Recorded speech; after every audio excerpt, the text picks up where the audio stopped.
Okay, so we're gonna start. So we got another episode of Jonah. I basically named this Jonah's NBA talk because you talked for about 2 hours last time about freaking point guards alone in the NBA. I just appreciate you indulging me, Kellen. Huh? Yeah, I know. I was such a good listener that episode, huh? You literally talked for about 2 hours about point guards. It was probably so boring. Yes, and then we have our special guest. We have Channon here today. What's poppin'? Are you a pretty big NBA fan? Yes, I would say so. Okay, yeah, because you played basketball in high school, right? Yep. Right on. Yeah. Okay, cool. So Jonah, do you kind of want to get into it? Wait a second. I need to change some things here. All right. So I think we should get this started by just so people know kind of what we're talking about and have at least some justification for why we might rank a certain player higher than another one. Obviously we're ranking shooting guards, but why don't we just nice. Should I put my Draymond jersey on or what? Absolutely. Nah, you can pass on that. Why don't we just start off by saying what we would look for in our ideal shooting guard, so people have some idea of. Yeah. So basically, if you were trying to build one, I know Klay Thompson is what you would want in a, but yeah, that's just besides the point. He's the perfect shooting guard. Yeah. So basically, for me, obviously, last episode, I was talking about how I'd want my point guard to be sort of the fulcrum and the attack point of my offense. So basically, what I'm looking for in a shooting guard is sort of a complementary piece who would ideally have size and quickness to defend the quickest or the best perimeter player on the other team. And I also want a complementary piece on offense who isn't necessarily the straw that stirs the drink of my offense, but is a guy who can knock down open shots and maybe from time to time create his own basket in sort of a late shot clock isolation scenario. But definitely doesn't have to be the most dynamic offensive player. Oh shoot! I completely forgot about DeMar DeRozan. Well, I mean, he's played small forward. Oh, okay. Year, so Yeah. And also, I'm confused on Luka because you put him top point guard. guard. I'm in my point guard list. But isn't he a shooting guard too? I would classify him as a point guard. I think he's I'd say he's a point guard. Yeah, he's shooting guard size, but he has had his ball in his hands the entire career. So I'd say he's too ball dominant to be considered. I just I'm confused. When I was making my list, I don't think that there's besides the top two. For me, it's kind of a toss up. There's no particular order I can really. I mean, obviously you guys know them better, but for me, I know a bunch of different shooting guards, and I don't know what differentiates them because to me they're all pretty good. On their individual teams. From the preview you sent me, I kind of liked where you were going with your list. So okay, I'll just do that one. But I wanted to change it up on you a little bit. Okay, why don't we start from the top of our list? No, that's okay, I guess. Because I guess the top isn't really everyone's is probably the same. Okay, wait. And tell me to make a list. So you name 30 shooting guards really fast so I can start creating a list in my head. Jaylen Brown. Should I just go through my Harden, list? Klay Thompson, Devin Booker, Bradley Beal, Donovan Mitchell, CJ McCollum. I'll look at more. Lou Williams, Victor Oladipo, Buddy Hield, and Drew Holiday, Zach LaVine, right? Yeah. Okay. Yeah. Is Kawhi a small forward? Yeah. Oh, does PG play power forward with him? He plays shooting guard. Marcus is there. Oh, that's right. Yeah. So are we counting PG as a shooting guard? I think you could. I think that's a fair assessment. I always thought he was, but I guess not. I think that's smart actually. Yeah, Paul George is probably a shooting guard. Okay. Yeah, I have no idea. My list is kind of trash.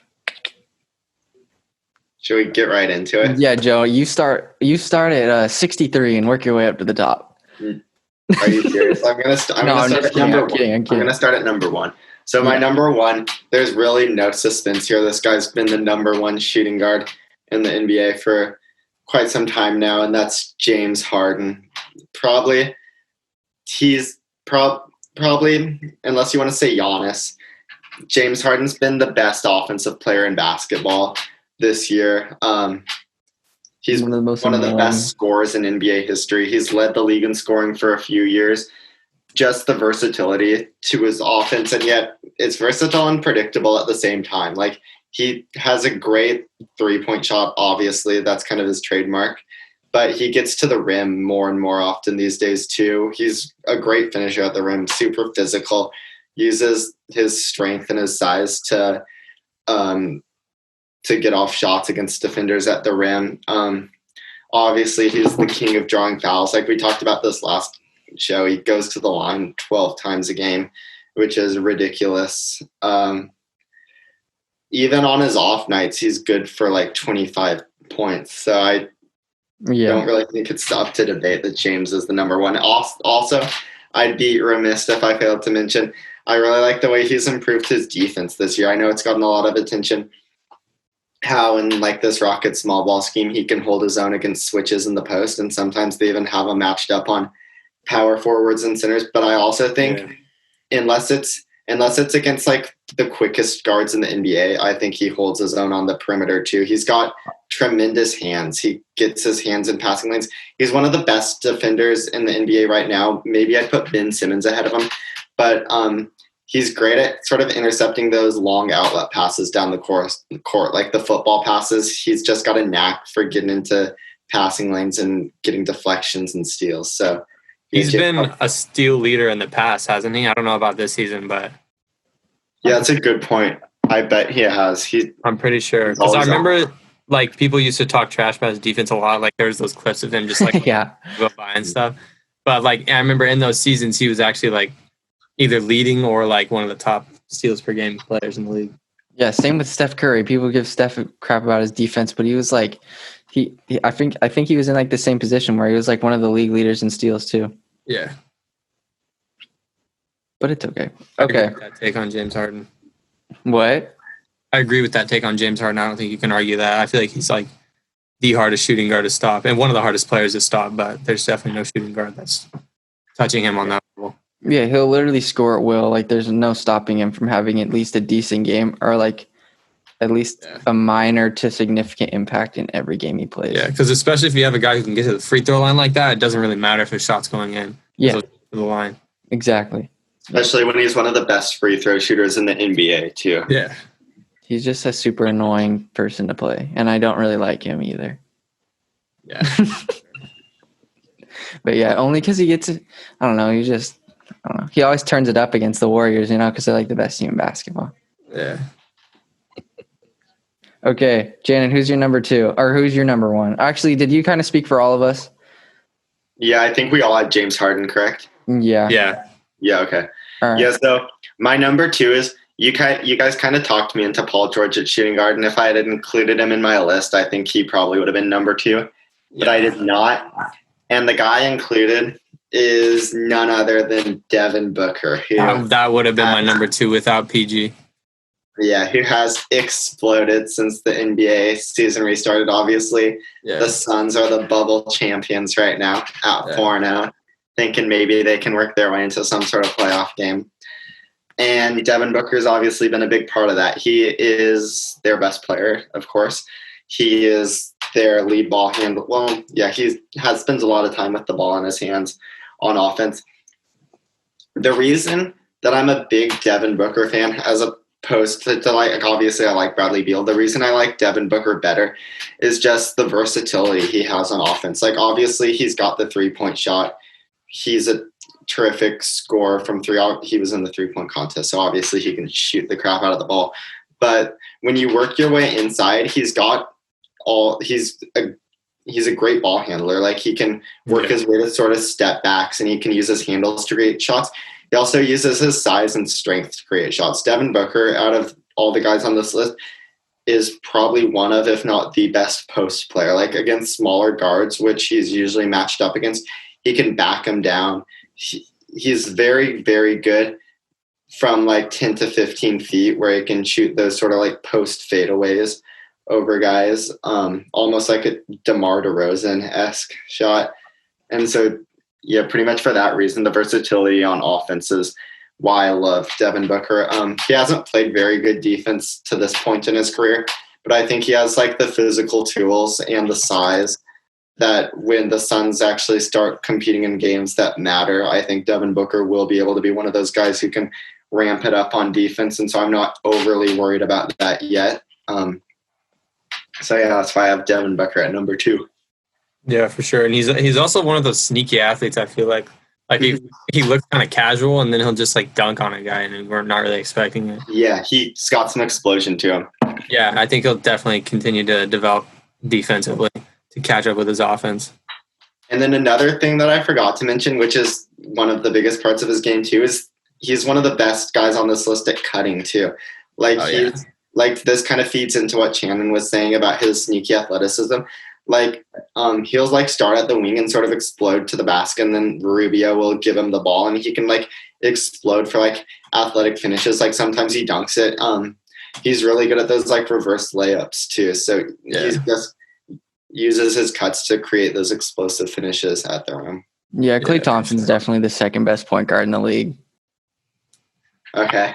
I thought of Klay when he was talking about cutting off the ball, because I think Klay's probably the best at that, moving the ball. That's fair. I don't know. He's like one of the only people that I've watched play a lot, and like I don't know, he's so good. He's so good. I know I've given this spiel a few times before, but I'm just again so worried about what Klay is going to look like coming off his injury, because obviously he's fine, dude. He's got great size. He's probably got one of the best shots in NBA history. Got quick, high, fast release. But I just have trouble seeing how he's going to generate like the volume of shots when he's like less explosive as an athlete, a little bit slower, not generating as much space coming out of screens because he doesn't like get by him that fast. Like I have no problem imagining him hitting 45% of his 3-pointer attempts. I just don't see how he gets more than I don't see how he gets up to the volume he had before from beyond the arc. I don't think he doesn't have to make shots from beyond the arc to have an impact in the game. His like mid range has been improving and his finishing's been improving as his like careers went on. Of course, but if we're talking about Klay Thompson as the second best shooting guard in the league, I think you kind of need that 3-point shot to be in full effect in order for that. Yeah, for sure. And with the injury, he might lose some of his explosiveness, which will make it harder because he's a player who like I was saying, he's great off the ball, coming off screens. That's how he gets a lot of his open looks. And so if he loses some of that explosiveness, he might lose some of those looks. But you never know. Only time will tell. Yeah, we'll just have to see. Yeah, and then like for the rest of the guys, I don't really watch them play a lot. So it's like a toss up for me. I just like their big names in the NBA. So I don't really know. Yeah. After this, it's basically. Should I get into numero tres? Yeah, who'd you have? Bradley Beal. I mentioned this guy before. He's one of the NBA's premier scorers. In fact, I think he was number 2. It sucked from watching the Wizards struggle this year. Obviously, they dealt with a ton of injuries, but he still has got it. He got snubbed from the All-Star game, and he kind of seemed bad, dude. Yeah, he seemed to take it personally, and he kind of went on a scoring binge after that. He was dropping 40-point games on the regular. Yeah. He gets it done from everywhere on the court. Yeah, he can do everything offensively for sure. Yeah, for sure. It's just going to be nice seeing Johnny come back next year. Oh, yeah. And maybe the Wizards can play some competitive basketball again. Yeah. Yeah. But, it's hard to ignore a guy who can put up 31 points a game on high efficiency. So yeah, he's nice. Yeah. Okay, who's your number 4? Number 4, I had a guy who, it's kind of a cliche at this point to say this guy's the most underrated player in the league, but he does go underappreciated in my opinion, and that's Drew Holiday. So often we talk about guys like Damian Lillard and Bradley Beal and like Steph Curry who can kind of transcend a game with just elite scoring and just kind of take over a game offensively. But Drew Holiday is a guy who can completely cancel that out on the other end by being one of the best defenders in the league, and it just somehow doesn't get the same recognition. But I think out of the guys on this list, he's obviously the best defender. He's so quick. He's so strong. He's probably the toughest guy to screen in the NBA. Like, he gets over every screen. It's just so ridiculous. And then sometimes when he decides to go under the screen, the offensive player will think they have an angle to the basket coming off the screen, and like, bam, there Drew Holiday is. Like, he understands the angles so perfectly. It's just so impossible to score on this guy. On the offensive end, he's a decent shooter. He can have the ball in his hands a little bit. Like, this is a guy who's played point guard at times in his career, so he's passable with the ball in his hands. He's a less dynamic offensive player than he was at points in his career. Like, he's not a guy who you're just gonna trust ISO to get you a bucket, but he's more than capable on offense, and that combined with the defense is enough to make him number 4 in my opinion. Where's my boy Donovan Mitchell on your list? He's coming up. Is he in top 5? He's not top 5. Oh, I don't know about Drew Holiday at 4. Yeah, Donovan Mitchell's a savage, dude. I think Donovan Mitchell's better than considering Jimmy Butler a shooting guard or a small forward? I have him as a small forward. Okay. Yeah. But I am very high on another Miami Heat shooting guard. Tyler? No, the other one. Oh, I have no idea. Duncan. Bro. Who? Are these shooting guards like based on this season only? I don't know. NBA you can do whatever you want. So weird these days. It's kind of it's almost like a matter of opinion what position you think a guy plays. I feel like so. Yeah, no. I mean like hybrid players. Or I mean like just this list. The list. Yeah, sorry, I didn't explain this to you, but I always do it like if there was going to be a season starting tomorrow, who would I want on my team? Okay. You want Trey Young, Dylan Brooks, Yep, OG Anunoby, of course, Pascal Siakam, and Brooke Lopez, right? Lopez. That's your dream lineup. That's his dream lineup. Maybe putting Drew instead of Dylan. Dylan's been letting me down. You can't keep changing. You got to stay loyal. Ride or die with your lineup, Jonah. Sorry, Dylan. All right, Channon. Most ridiculous thing. Tell me why you disagree with Drew. I don't know. I guess I'm looking at it now. I guess there's not really a better option. I mean, there are a few guys who I would be okay with taking. Like, I would say, yeah, there are definitely some names down there. Honestly, well, I mean, not anymore. But I would take a healthy Victor Oladipo over that for sure. But okay, yeah, he kind of had a rough return. It seemed like. Yeah, I would agree with that. I guess that's not that. No. So where are we at in your? Are we like Channon? Where are we at in your list? Like, did you even say any? Me? I've agreed with the take so far. Oh, okay. This is the first one where I was like not totally sold. Yeah. Now, yeah, okay. If Jimmy Butler's a small forward, then I'm okay with Drew Holiday at 4. Okay, sounds good. Number 5 is a guy we've already talked about, Klay Thompson. For me, it's just at least he's top 5. Yeah, I just have before he got injured, he was the second best shooting guard in the NBA, and now I just have a hard time imagining what he's going to look like coming back off the injury. But the shot's still going to be there. He's still got size, so if nothing else, he won't be a pushover defensively, and I think he can get back to above average. So it's hard not to like what Klay brings to the table. Yep, he's an absolute beast. Yeah. Who do you have at 6? At number 6, I went with my boy CJ McCollum. Yeah, I actually did too. Yeah. CJ McCollum's game is just so incredibly smooth. Like, when you talk about insane ball handling, I think CJ's got to be at the top of that list. He crosses guys up pretty much every time he gets the ball. Yeah, and it's like quiet though, like it's slept on because oh yeah, super flashy with it, and he doesn't like like he's so smooth, like you said. It's not like he's exploding out of it and all that. Like it's just he's so crafty. Yeah, and it was against the Rockets. I want to say Daniel House might have been the guy guarding him. It was either House or McLemore. And Dame threw him the outlet pass. That was like a full court outlet pass. CJ caught it, dribble, step back, boom, boom. Probably generated like 8 feet of space between him and his defender just off of like 2 dribbles. He's so good at creating space off the dribble. That's probably, aside from the shooting, obviously, that's probably my biggest compliment for CJ is the amount of space he can create just off his ball handling alone. The thing that really like took CJ from like really good to awesome in my mind was when we saw him this year without Damian Lillard. I think it was a couple weeks of games. The Magic one is the one that stood out in my head the longest, and that was the performance that really sold me on like if CJ McCollum was to like have his own team, he could be like a top 15 point guard in the NBA. Like not only he's not a secondary playmaker, like he's a primary playmaker. He happens to play next to one of the best point guards in the NBA. But whatever happened to Mo Bamba?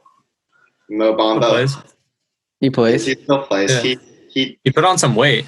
He put on 20 pounds of I haven't seen muscle. He got the coronavirus and he's been out. Yikes.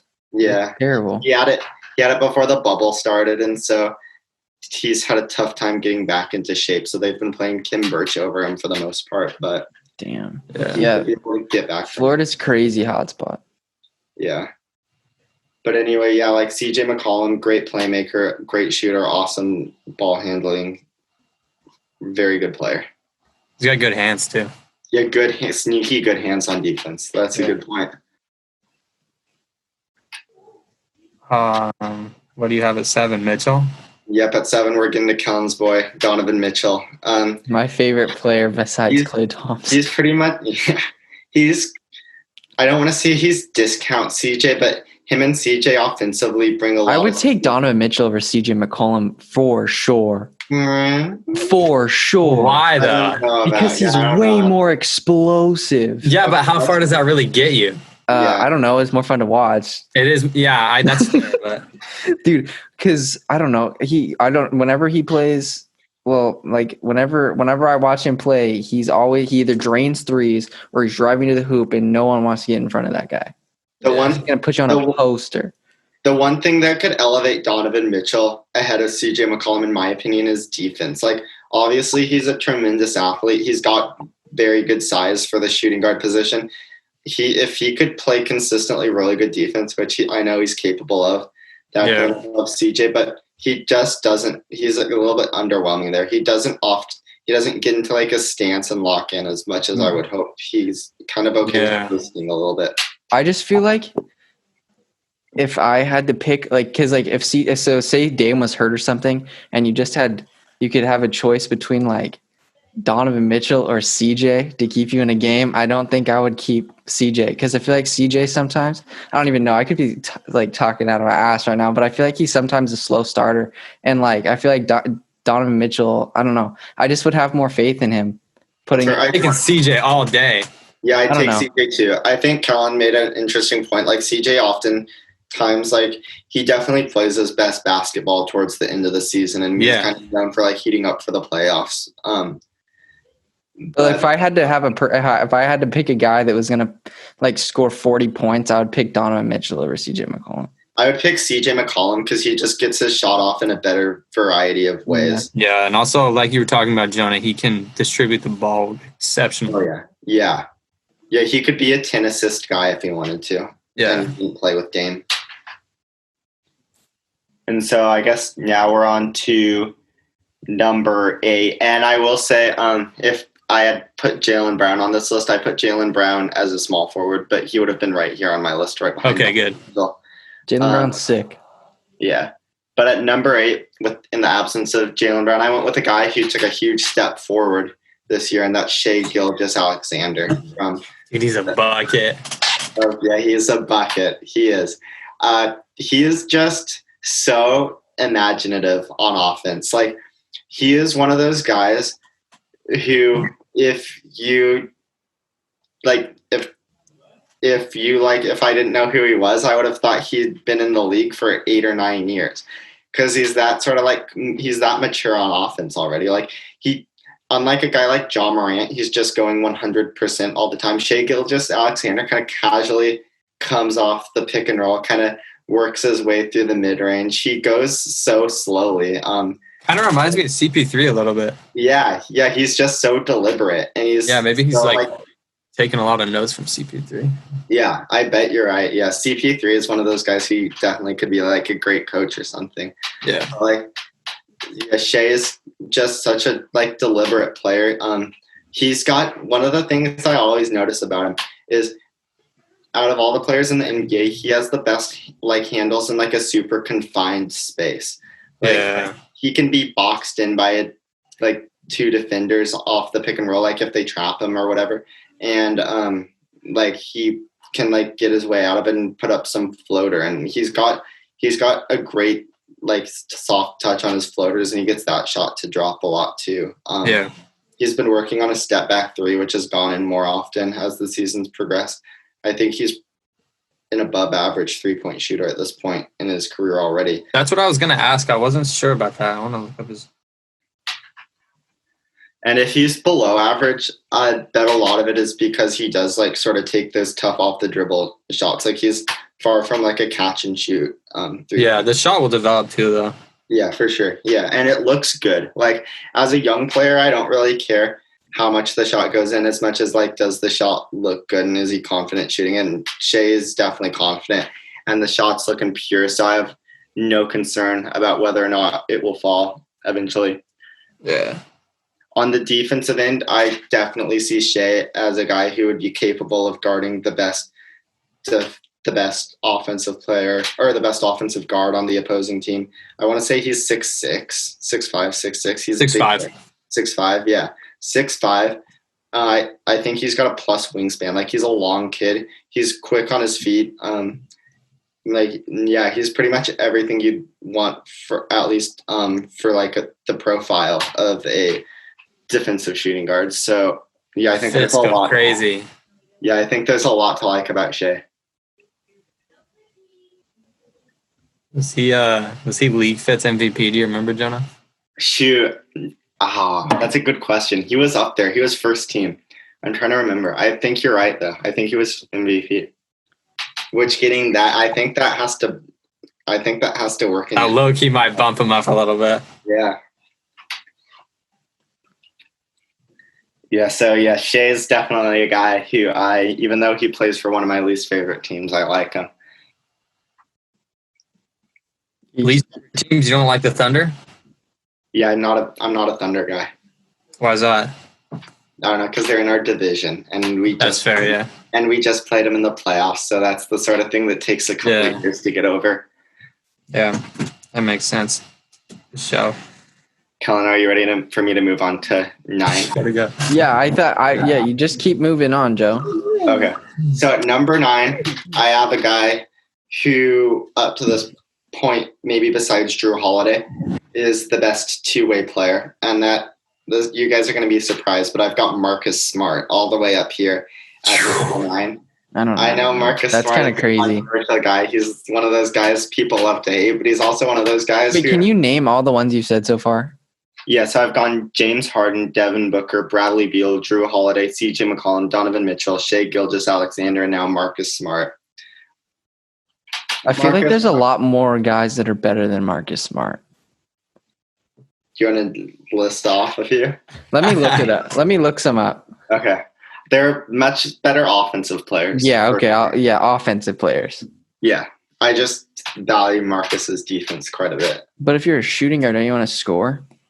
Dude, I got to take DeMar DeRozan over Marcus Smart. Oh, yeah, for sure. That's fair. I had DeMar as a small forward, or else I probably would have taken him. But yeah, I would agree with that. I'm taking Zach LaVine over him too. Yeah, I was just about to say that. I was just about to say that. Oh, for sure. Hell no. It's going to be a minute before I was just about to say that. It's going to be Zach might be an hour later in this program, for me, to be honest. Oh, my God. Oh, dude, I don't know about Marcus Smart. Wait, you think Marcus Smart's better than Lou Williams? Oh, yeah. Yeah, Lou Williams fell off this year. I'm taking Marcus Smart over Lou. You said you're not taking him? No, I am. Oh, yeah. Put him over Lou Williams. Yeah, I don't know. He's kind of just like a Draymond that can shoot more. You love Draymond. You love Draymond. Yeah, Marcus Smart's basically Draymond Green. I agree with that, and I think that's a beautiful thing. So I'll take Buddy Hield over Marcus Smart. Ooh, I don't know if even Luke Walton would take Buddy Hield over Marcus Smart. But the thing I love about Marcus. Wait, what about D'Angelo Russell? Does he count as a shooting guard? I put him in my point guard rankings last year, but if I had him as a shooting guard, I'd take him over Marcus. But it would be actually, yeah. I'd take him. I would 100% take him over Marcus. Marcus is looking bomb. It would be close, but I'd go D'Lo over Marcus, I guess. The thing I love about Marcus, though, is just how locked in he is on defense. He's constantly applying the pressure. He gets in guys' face. He shuts people down. He draws charges. He dives for loose balls. He puts it on the line like every night for his team. He's just one of those winning players. And then on offense, like, is he the best shooter in the world? He's not the best shooter. Is he a league average shooter? Like, he's not even league average, but does he shoot confidently? And I would definitely say Marcus Smart checks that box. And the reason I think that is so important, because if you shoot confidently and if you're not afraid to just launch, like, your defender's going to guard you and you're going to be spacing the floor. And so at that point, like, what really is the difference between 34% and 37%? Like, I think that's just splitting hairs for me. As long as you... Yeah, 34% is what he's shooting, so... Yeah. Oh, it is? Okay. Yeah, so as long as your defender's out there guarding you, I don't really care. Like, he doesn't have to be JJ Redick. Like, as long as he can have his defender respect him, as long as he's not afraid of shooting, I'm okay with that. And he's been their backup point guard this year too. Like, I think he's been a better backup point guard for them than Brad Wanamaker. Like, he can definitely create with his ball in his hands. Wait, so what number are you saying he is? I had him at number 9 on my list. I just can't do that, dude. I can't say he's top 10 shooting. Okay. Yeah, that's okay. That's okay. Jonah just has his guys, and if it's controversial, so be it. He likes that a little bit of controversy. I mess with that, though. Yeah, that's cool. But he's a freaking bomb.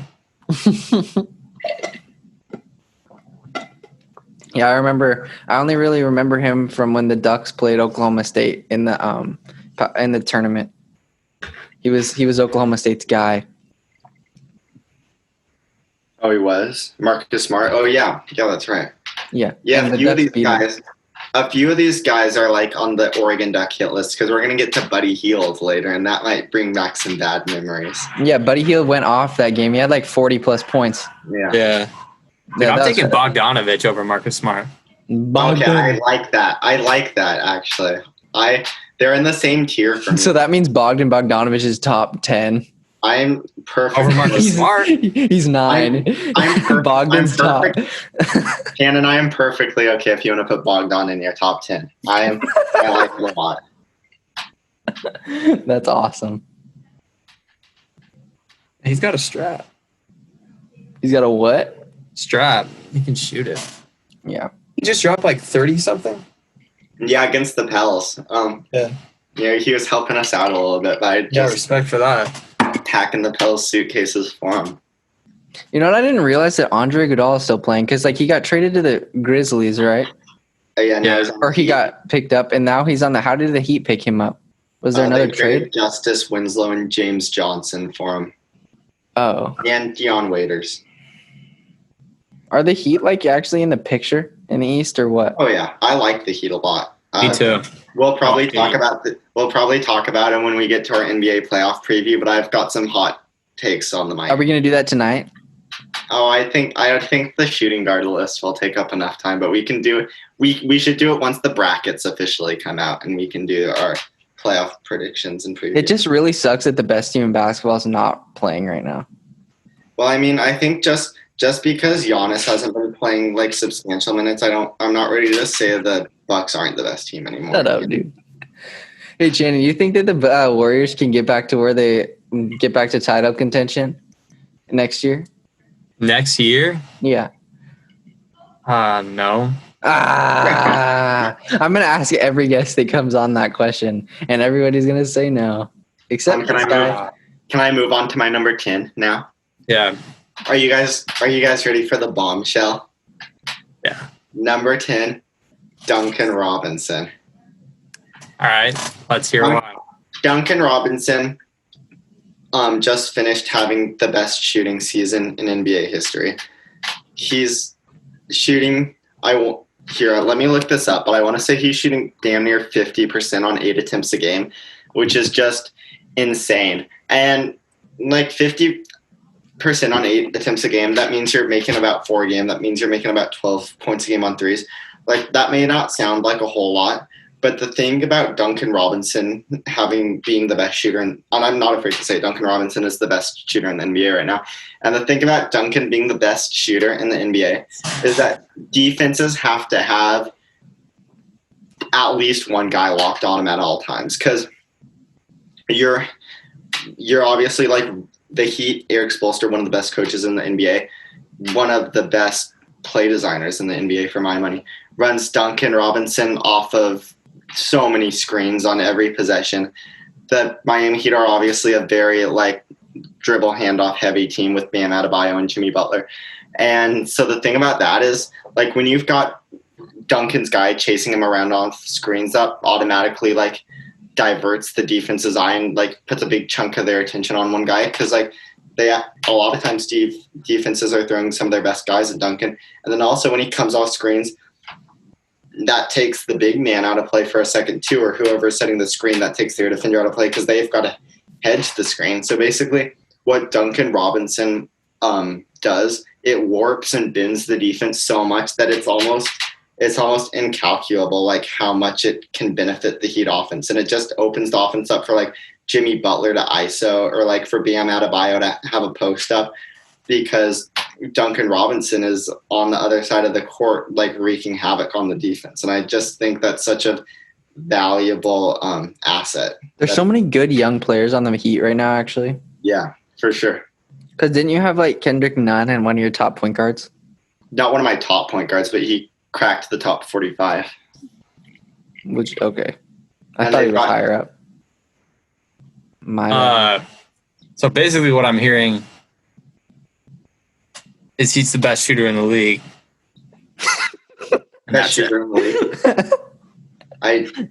If you wanted to say that, I wouldn't disagree. No, but that's it. Like, I'm confused about what else he's got. Oh, the best shooter in the league. Yeah, I mean, yeah, that's what he's got. That's pretty much it. Like, he's not a well-rounded player. I'm not gonna fight you on that. On defense, like, dude, what is your criteria? What do you mean? Like, I mean, obviously, because at the beginning you said like it's a guy that you want to have good defense, and then offense. Yeah, I'm not gonna tell you Duncan Robinson should be making any All NBA defense teams. Like, he's not the quickest. But he's your number 10.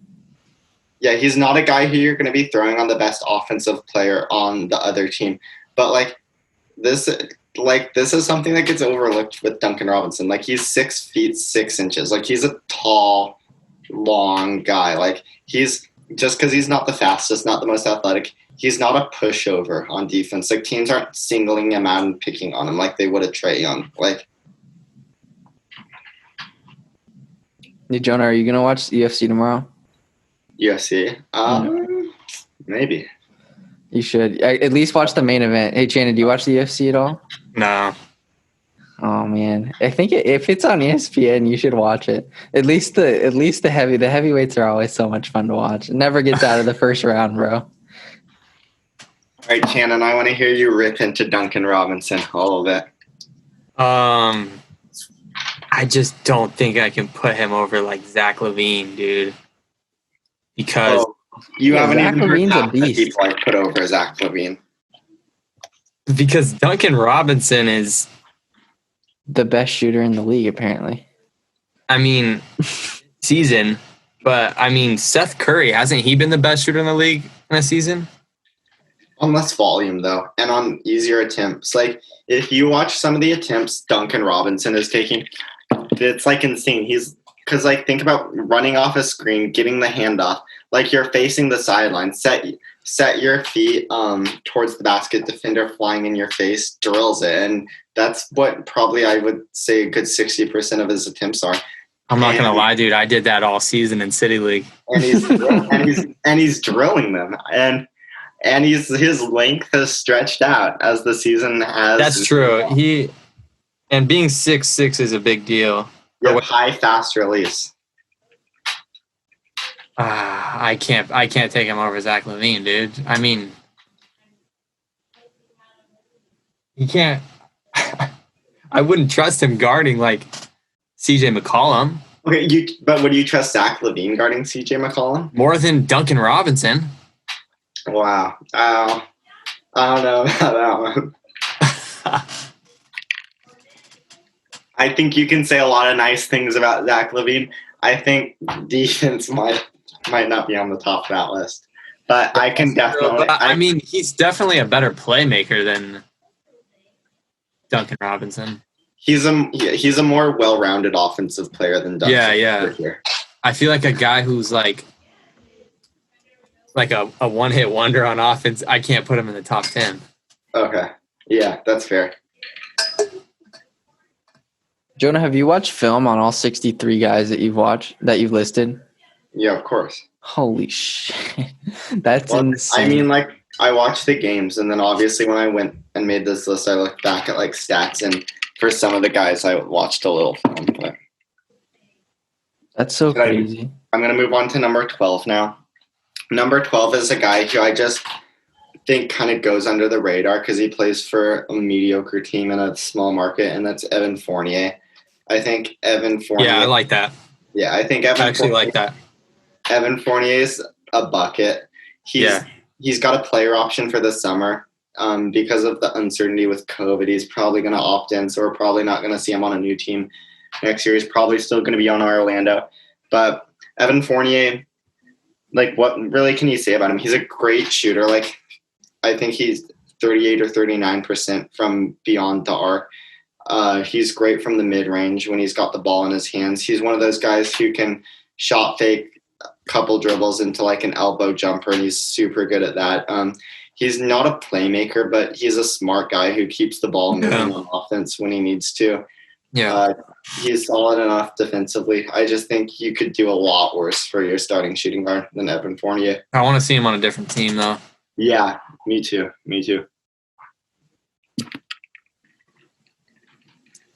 Colin, thoughts on any Evan Fournier thoughts? I don't know who the hell any of these players are. So, like, that's okay. I'm not qualified to talk. I guess we'll move on to number 13, who is a guy Channon brought up earlier, and I'm personally in the Bogdanovich fan club. Wait, have you said DeMar DeRozan yet? Or is that a different position? Yeah, I had him as a small forward, but if he was a shooting guard, I would have had him 8th right behind Donovan Mitchell. Or maybe him and Donovan Mitchell is actually a tough debate, but I'll take Donovan Mitchell over. Yeah, I'll probably take Donovan Mitchell just because the 3 ball is a big deal. Yeah, DeMar DeRozan's low-key getting washed a little bit. He's still solid, but yeah, that's a good point. So yeah, he's getting what? Washed. Oh. So what are we at now? This is number 12. So at number 12, I would take Bogdanovich. Like Channon said, Bogdan is just wired to score. Yeah. I put a lyric in a song about Bogdanovich. Oh, really? Yeah. That's kind of fire. That's it. What's the line? What is it? He said he needs a release like Bogdanovich. Oh, nice. That's nice. Yeah, it's cool. Were you referencing Bogdan or Boyan, though? Bogdan. Good man. All right. Yeah, so Bogdan from 3, he's good. He's he's an underrated finisher around the rim too. Like, he's a pretty big guy. He's got good touch, so he can definitely go up and finish around the rim. He's obviously a great shooter, whether it's catch and shoot or off the bounce. He's deep too. Yeah, he can take it off the bounce, dude. Yeah. Yeah. just towards the end of the year, Luke Walton, like we were joking about earlier, he benched Buddy Hield and threw Bogdan into the starting lineup. And ever since then, Bogdan has not looked back. Like he's one of those shooting guards too who likes to have the ball in his hands. Like most of those Kings second units that he played with for a majority of the year were running Corey Joseph, who, as solid as he is on defense, isn't necessarily like a dynamic player on offense. And so Bogdan would have to relieve Corey of a lot of those duties, and he's more than capable of that. And so, just the offensive firepower is why I have Bogdan. Corey Joseph is a bomb. Yeah, he's speaking of guys who might be a little bit washed. Yeah. Whew. He's trash. All right, so moving on. Are you ready for 13, Channon? I'm ready, yeah. This is a guy who I've been very impressed with as this season's moved along. Karis LeVert of the. I like that. Speaking of guys who we want to see on another team, I'd love to see Karis LeVert move on. Like with Kevin Durant, Kyrie Irving. And I don't see him fitting really. Nah, and if you've got Spencer Dinwiddie too coming off the bench. True, might just be a little too many cooks in the kitchen for the Brooklyn Nets. But Karis LeVert's a young guy with a lot of potential. His signature play is obviously when he comes off that pick to kind of snake the pick and roll and take that free throw line jumper, and he's really worked that shot into like the crown jewel of his game, and he hits. Does he shoot the three really? Yeah, he's kind of a disappointing 3-point shooter. I think he's like covered around league average, but he can definitely shoot it, and he's such a good free throw shooter that usually if you can hit the free throws, the threes will follow. So I'm not even though he hasn't like been a world beater from beyond the arc, I'm not too worried about him going forward. He's great with the ball in his hands. He's got a good handle on him. He's not a exceptional playmaker, but he can find open teammates when he needs to. And so for sure. Yeah. He had a big game this season, didn't he? Yeah, against Boston. I want to say he scored like 40 some points in the fourth quarter overtime combined. Yeah. Good, yeah. I like that. What was that, 13? Yeah, that was number 13. So now we'll move on to 14 and a guy who I think is another one of the most underrated players in the NBA, Norman Powell of the Toronto Raptors, who is quietly averaging – here, I'm going to look this up because I think he's gotten over 20 points a game this year. Actually? Here, I'm doing a quick fact check. Let's see. Norman Powell. Dude, he's only at 16 points a game, so he's a little bit shy of 20 points a game. But Norman Powell comes off the Raptors bench. He's really good with the ball in his hands. Through the years, he's really increased his 3-point efficiency. He's now an above-average shooter from beyond the arc, which is big for him. He's a good athlete. He can guard the best guard on the other team, which I mentioned is something I like.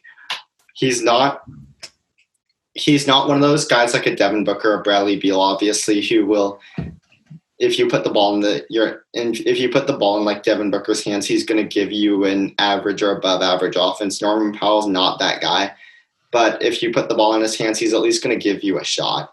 And so, you're taking him over Zach LaVine? Oh yeah. I've said it before. I'm not a big Zach guy. And I think Norman playing in the Raptors system, he's only going to improve. So yeah. How long has he been in the league? Shoot, 4 years. I want to say 4 years. Yeah, that sounds right. Hey, where's Jordan Poole in your list? 5 years. Jordan Poole received an honorable mention, and that's only because I knew you'd want to talk about him at the end. And so he didn't crack the top 45, but I wrote his name down. My boy. Channon, is there anyone whose name you'd like to throw out at number 14? Was that your 14 or? Yeah, Norm was my 14. I'm still taking Zach LaVine if he's not higher. Okay. Number 15. Is Zach LaVine a good shooter? Oh, yes. Yeah, he's a good shooter. So he's good at everything then? Not defense. He's a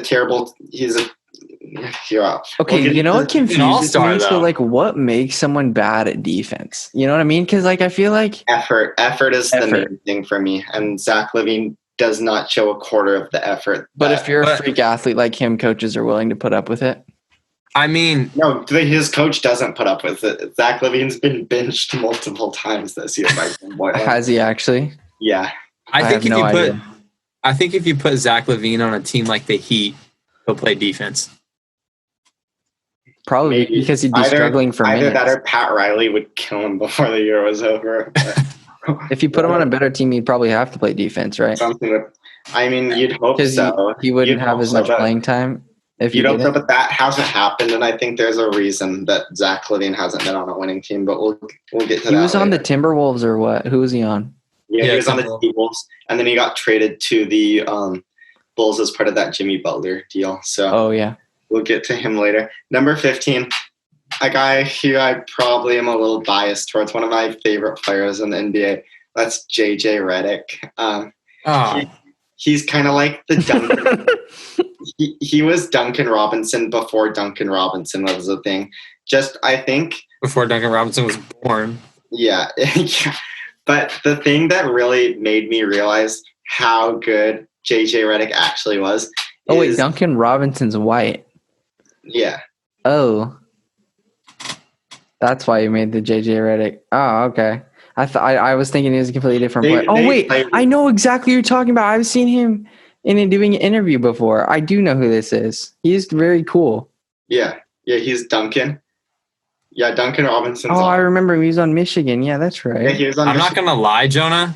Yeah. With your lighting right now, you low-key look like Duncan Robinson. That's fine. That's the best compliment you could. Yeah, he's cool. I like him too. During an intramural game this year, some kid on another team called me Duncan Robinson. Is he a lefty? Is he a lefty? Yeah. I think he's a righty. But there was some black kid, and he was like, "Look out for Duncan Robinson over there." And I was just like, "That is the best compliment I've ever got." During a City League game, someone called me LeBron James. No, I'm just kidding. So I'd say that's slightly less cool than Duncan Robinson, but I'd still say. Yeah, JJ Redick is a washed-up bum who shoots 45% from deep, and he's boom roasted. He's as quick as he ever is. Like he's like Duncan. He warps the. I don't think he can I don't think he can pass the 3-point line with the ball in a good way. He doesn't need to. For me, he doesn't need to. I will take Gary Trent Jr. over him. Okay, we'll get into Gary too, because Gary, I had to use all of my willpower to not put Gary way higher on my list. But dude, no, I'm taking if I'm building a team right now, there is no chance I take JJ Redick over Gary Trent unless I have like $500,000 left and I just need someone to be a voice in the locker room. I think that's a good point. Like if I'm starting a franchise, I want Gary Trent, but if I just want to win a game tomorrow, I'd probably put JJ Redick. Tomorrow, I'm taking Gary Trent all day. Okay. I'm taking Jordan Poole. JJ Redick might give you like 3 threes. And he just is such a high IQ player on offense. Like he's never in the wrong place on offense. He's always in the right place. He's a sneaky good cutter. Like he knows how to leverage like his 3-point shots into easy attempts at the rim. He probably gets like 2 or 3 layups a game just based off of how good he is on a cutter. As a cutter, he's a terrible defender. I'll give you that. Dude. He's probably one of the worst defensive players in the league. Jordan Poole, I'm looking at his stat. He really did actually turn it up later in the season. Yeah. Well, I mean, he was playing on a team. Yeah, it was nobody. Yeah, it was. He is a nobody, though. They really let Jordan Poole explore the studio space. Don't even say they were playing that. Those nobodies are going to become the depth, the second line that's going to take us to the final. Dude, that's low-key a valuable season, though, because I know. It's true. Jordan Poole wasn't even the best young Warrior shooting guard this year. Who's that one dude? I'm taking Michael Mulder over him every day. Who's the one? Really see Anthony Toscano Anderson, the Hispanic. No, who's the guy who is actually like good. Alec Burks. Eric Paschall. Burks got traded. Who's the guy that? I think he gave the Blazers buckets. Yeah, Alec. No, it's Eric Paschall. No, Pascal's not a shooting guard though. No, I don't think it was a shooting guard. Oh, You're definitely thinking of Eric Paschall or Damian Lee. Oh yeah, no, I think it's the Paschall guy. Yeah, it's Paschall. Wait, when we were at the game, Jonah, Burks went off. Yeah, I think Channon was talking about a different game though, maybe. No, yeah. Yeah, but Burks definitely went off against us. And he was one of the better. He was actually one of the better shooters on the Warriors for while he was on the team. Oh yeah, and then Burks went off against us again on MLK Day before Dame had to hit the game-time bucket in his face. Oh. Yeah, so if we're going to move on to number 16 on my list is a guy who has been worrying me a little bit. Maybe he's going to be washed up one of these days, but he's coming off probably one of, if not the best season of his career. So I think it's a little too early to write him off. And that's Danny Green of... Yeah, I was going to say him. Yeah. He's. I didn't know if you had him at small forward or not, but. Oh yeah, good point. Yeah, I had him at shooting guard. Yeah, me too, for sure. Yeah, he's a lights out shooter. He's streaky, so sometimes. Oh yeah, dude. Sometimes he's got it going. Sometimes it doesn't look so pretty. Right now, it doesn't look so pretty. I'm still taking him, dude. Yeah, I'm still taking him. When he's on, there is nobody who I trust more to knock down an open three than Danny Green. For sure. And then on defense, he's a big guy. He moves his feet. He runs hard in transition. He's always the first guy back. 3-and-D, baby. 3-and-D. Yeah, 3-and-D. He's like the quintessential 3-and-D player. Yeah, for real. Oftentimes, he's trusted to pick up the best wing defender on the other team, or the best wing offensive player on the other team. And he's big enough to do perfectly fine in that regard. And he's a winner. He's played on the Spurs. He won the championship with the Raptors. He's just one of those guys who I'd like to have as sort of the fourth option on my offense, playing alongside definitely more ball dominant players. So I'd say Danny Green's the quintessential NBA role player. Yeah, definitely a huge guy to have going into it and trying to make a playoff run. Yeah. Oh yeah, absolutely.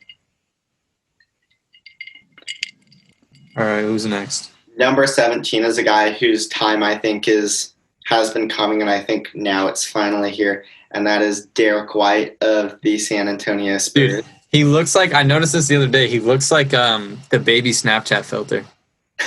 That's funny. He actually kind of does he's got I don't know, he's one of those he's part of the pube hair club. But either way, he can shoot the ball very well. I was watching him today. Yeah, he's looking good. Yeah, he's had a rough shooting season, and all of a sudden, bang! Once the bubble started, he's been lights out. He's got a quick release, which you love to see. He's quick on his feet too, off the dribble. Yeah, he's fast. Yeah, I think since I had Karis LeVert at number 13, I think Derek White's the best guy I've mentioned since that off the dribble. He's quick. He's not a crossover. He's athletic. He's explosive around the rim. He dunks on people. He finishes at the rim. I saw him put one down today. Oh, really? Yeah. Yeah. You're not worried about him when he gets to the rim. And then he moves his feet on defense. He's quick. He's not the biggest guy in the world, but he stays in front of most shooting guards. So, and he gets steals. He's a good steals guy. And so, I'd say Derek White is another one of those two-way players who I really like. Yeah. Where's Gary Harris on your list? Oh, Gary Harris was way down there. He was 39 for me. Nice. He just is falling off so fast. He doesn't have a jump shot anymore. He can't remember how to shoot. No, he's a bum. Yeah. Yeah, he's very disappointing. He's trash NBA player. Might get taken out of their starting lineup. I think if I were Mike Malone, I'd go Jamal Murray, Will Barton, Michael Porter Jr. at the 3. And then Bill. Dude, MPJ is nice. MPJ is smooth with it right now. All right, so I guess moving on to number 18 is a guy who Channon's brought up. Been pretty disappointing. Victor Oladipo has come back off the injury. Not just not the same guy. Not as We didn't get to play a whole lot though. We didn't see a whole lot of them. Yeah, we didn't. That's fair. We didn't get to see a whole lot of them. But with the torn muscle injuries, you're always kind of worried about it anyway. And the early returns have not been very encouraging. So much of what he does is based off his athleticism and that explosiveness and that pop. It's just not the same as it used to be. The shooting has yet to return to, although I'm not so worried about that. The thing that's worried me the most is how he's kind of been hesitant to not be the number one guy on the Pacers offense. Like, the Pacers were one of my favorite teams to watch earlier in the season. Like, Malcolm Brogdon and Domantas Sabonis had a really good connection on the pick and roll. Like, TJ Warren was turning into a very good player. Miles Turner, I enjoy watching Miles Turner. And then I like watching Miles Turner, yeah. Yeah, Oladipo came in and he just kind of broke that ecosystem up. Like, I don't know what's gotten into him, but he's been taking bad shots. He's been a little bit too ball happy for my taste, especially like for the first game back. Sure, like sort of explore the studio space, like see how you feel. But he just is taking those off the dribble threes.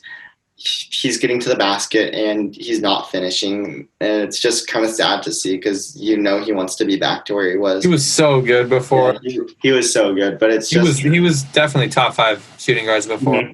Mm-hmm. Yeah, for sure. But it's just not the same so far. It sucks. Yeah. He needs like therapy or something, like mental therapy. No, for real. Like he's like Jonah was saying, he's like taking bad shots. I feel like he's just trying to force his game. Yeah, that's a good way of putting it. Yeah, he's been forcing it a ton since he's come back.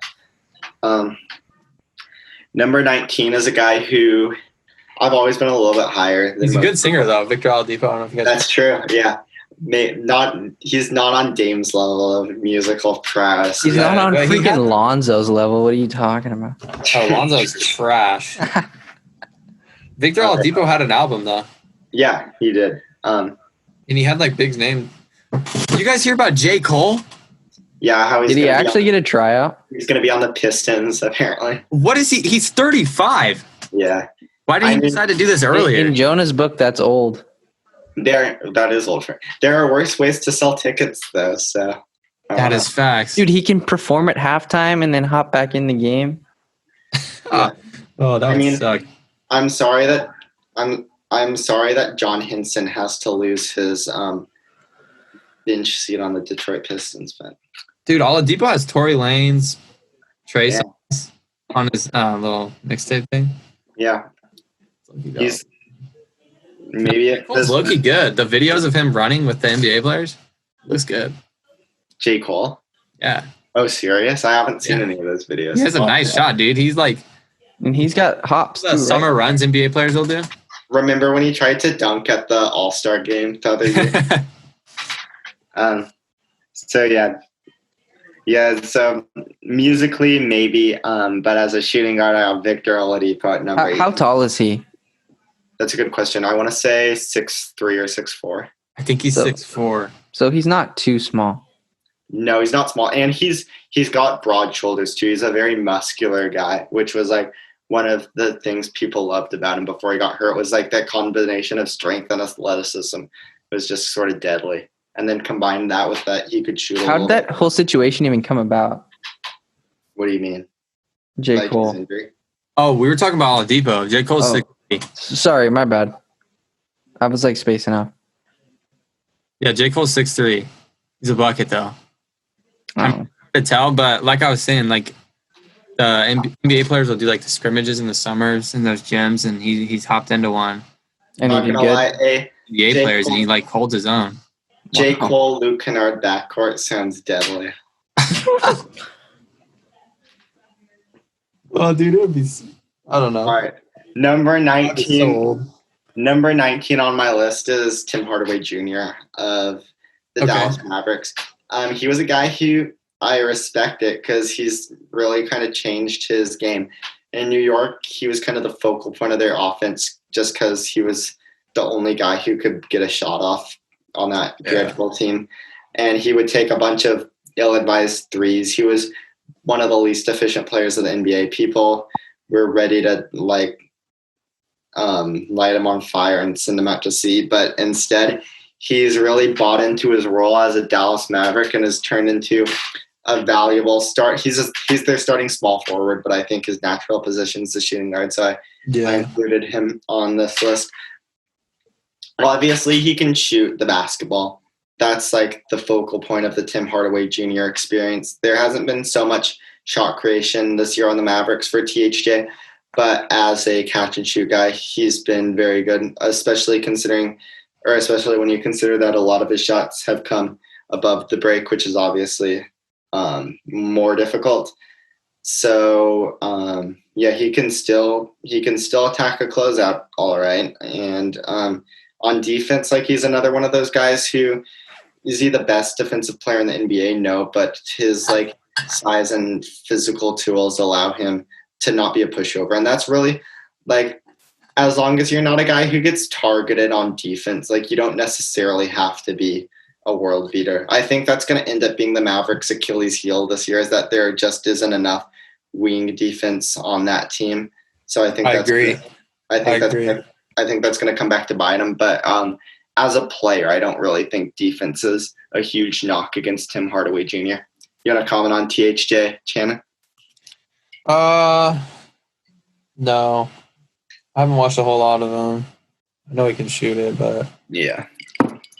That's how I feel about every single one of the people you're talking about right now. Moving on to 20 is one of me and Kellen's favorite players to talk about. A guy who I have a love-hate relationship. Right now it's mostly hate. Dillon Brooks. Yeah. The Memphis Grizzlies, who is probably one of the most frustrating players to watch because you see him, everything you'd want. He can shoot the ball. He can put it on the deck and create shots in the mid-range. He's strong. He's a big guy. He's physical. He tries hard. Like all that stuff just sounds like a recipe to be a top 10 shooting guard in the NBA. But there's just so much. He plays shooting guard. I feel like he's a big boy, but I guess it makes sense. Yeah, he's big for a shooting guard. But I guess for this year, the Grizzlies have gone with Ja Morant, Dillon Brooks. And then obviously they just made the trade for Justice Winslow. So I think they see Justice as their small forward and Dillon as their two of the future. But anyway, like he just comes with so much baggage attached to him, in my opinion, because the shot selection is just terrible. Like, yeah, dude. He takes so many hard shots, especially long contested twos off the dribble, and it just gives me a headache. And he takes tough threes. Yeah. He's a little bit thirsty on offense. And then on defense, he plays hard, which I like. But a side effect of that to this point in his career has been some of the stupidest fouls you'll ever see.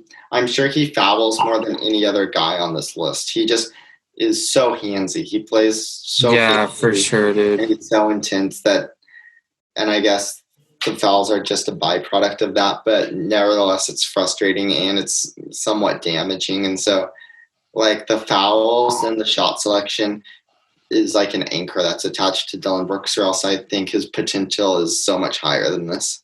Yeah, I think he needs to play in a system like that is like for a really experienced coach like Popovich or someone like.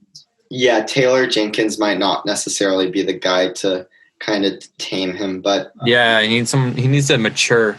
Yeah, and I hope that will come, and if it does, he'll just continue, obviously, like I said, to rise up this list. And now is the moment we've been waiting for. At number 21, I've got Zach LaVine. You can't put Dillon Brooks over. Well, I'm going to. So JJ Redick, dude. You said JJ Redick a while ago. There's a reason that JJ Redick, this is the first year in his entire career he's missed the playoffs, and Zach LaVine's never been on a team with a winning record. Like, in my opinion, there's a reason for that.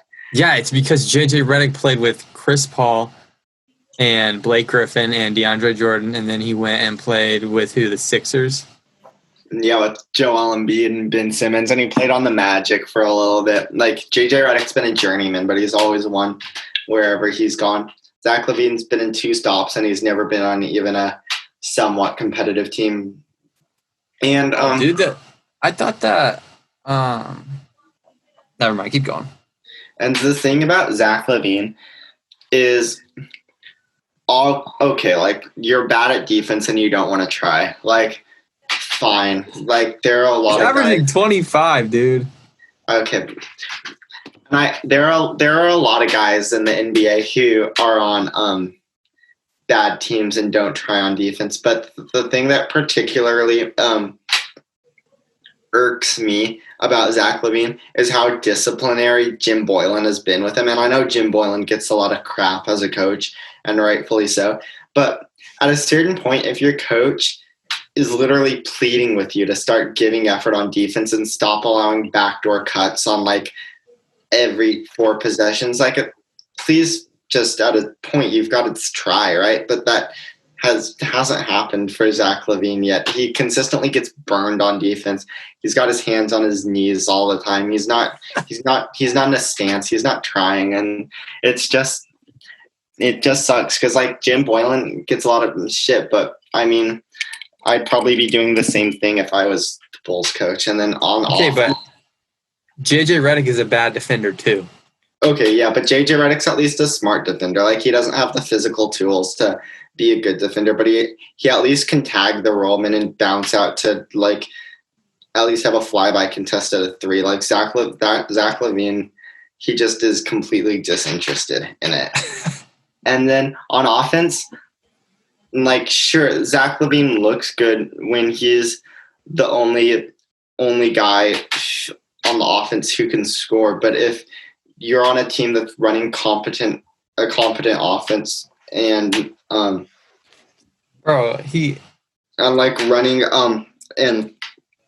running like efficient plays and getting efficient looks, all of a sudden a Zach LaVine step back long 2 that maybe goes in 35% of the time, like that's not a good shot. Most of the shots he takes from 3, even though he is a league average 3-point shooter, like most of them are bad shots. Like, and he's an exciting player. Like I get that he can take tough shots off the dribble. I get that he is an awesome dunker. Like I enjoy watching him as much as the next guy, but most of his shots don't go hand in hand with good offense. And a part of that is we've never seen him next to a very good point guard. Like, yeah, like maybe that changes. Maybe he can step into a like I'd love to see him in a CJ McCollum role, like next to a player that's better than he is. And maybe then he'd tame down his shot selection. Maybe then with like out the best defenders in the league on him, he'd be able to score more efficiently. And like, don't get me wrong, he's not a bad offensive player. Like I'm not calling him like an empty stats guy or anything because like he averages 25. Yeah, obviously, yeah, that's pretty good. Obviously, if you can get 25 a game, you're doing something right. But like in Chicago right now, there's nobody taking shots away from him. He pretty much has free reign to pull the trigger whenever he wants on offense. That's so true. You're bound to score some points. Yeah, I would average 25 with that. Yeah, I mean, yeah, you would. And honestly, like, I don't know.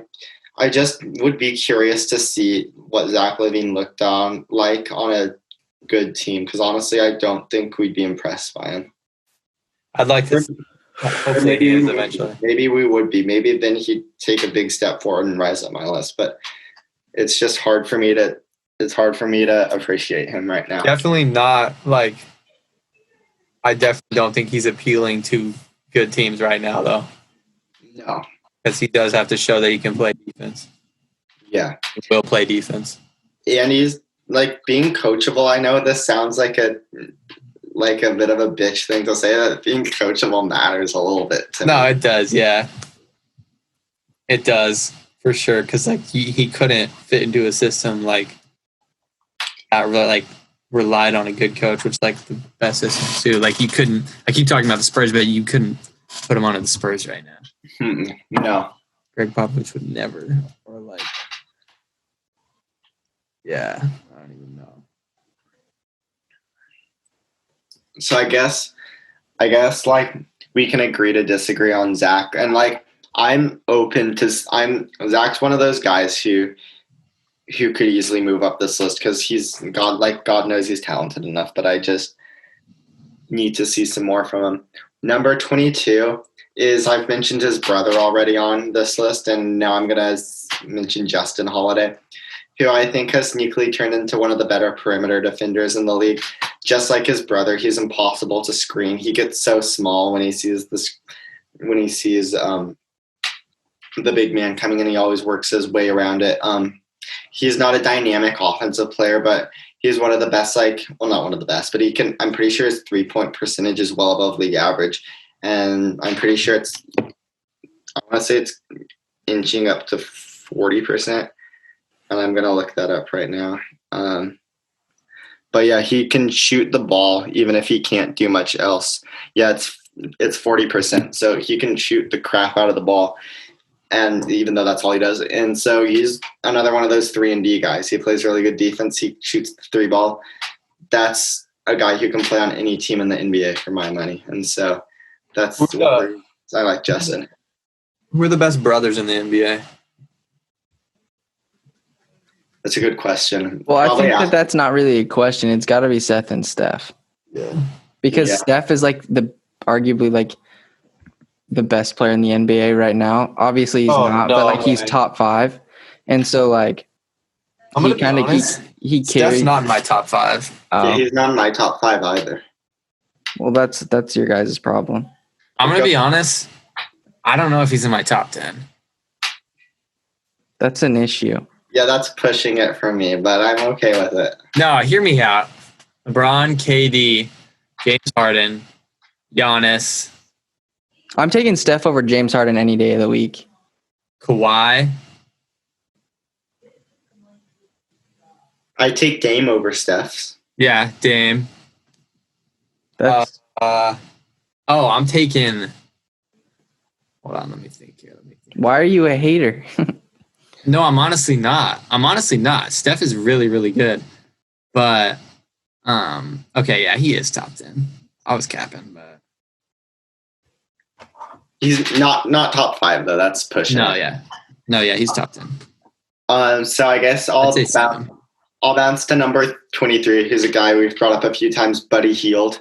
Another guy who is not a very good defender, but he's a lightning bolt on offense. He is one of the best shooters in the NBA. He's such a versatile shooter. He can shoot it off the catch, off the bounce, coming off of screens. He's like one of those Duncan Robinson, JJ Redicks. Even though he's not as good as those guys, he's versatile like those guys in that he can shoot in pretty much any situation. He's so much better than JJ Redick. Oh, I don't know. I wouldn't put him ahead of JJ. I think he's got attitude problems, though. But he probably's got attitude problems. Obviously, he lied about his age going into the draft. So if that's not a red flag, but who's that one guy who's they were saying was doing that? It was a while ago. With Don Maker, is that? Yeah.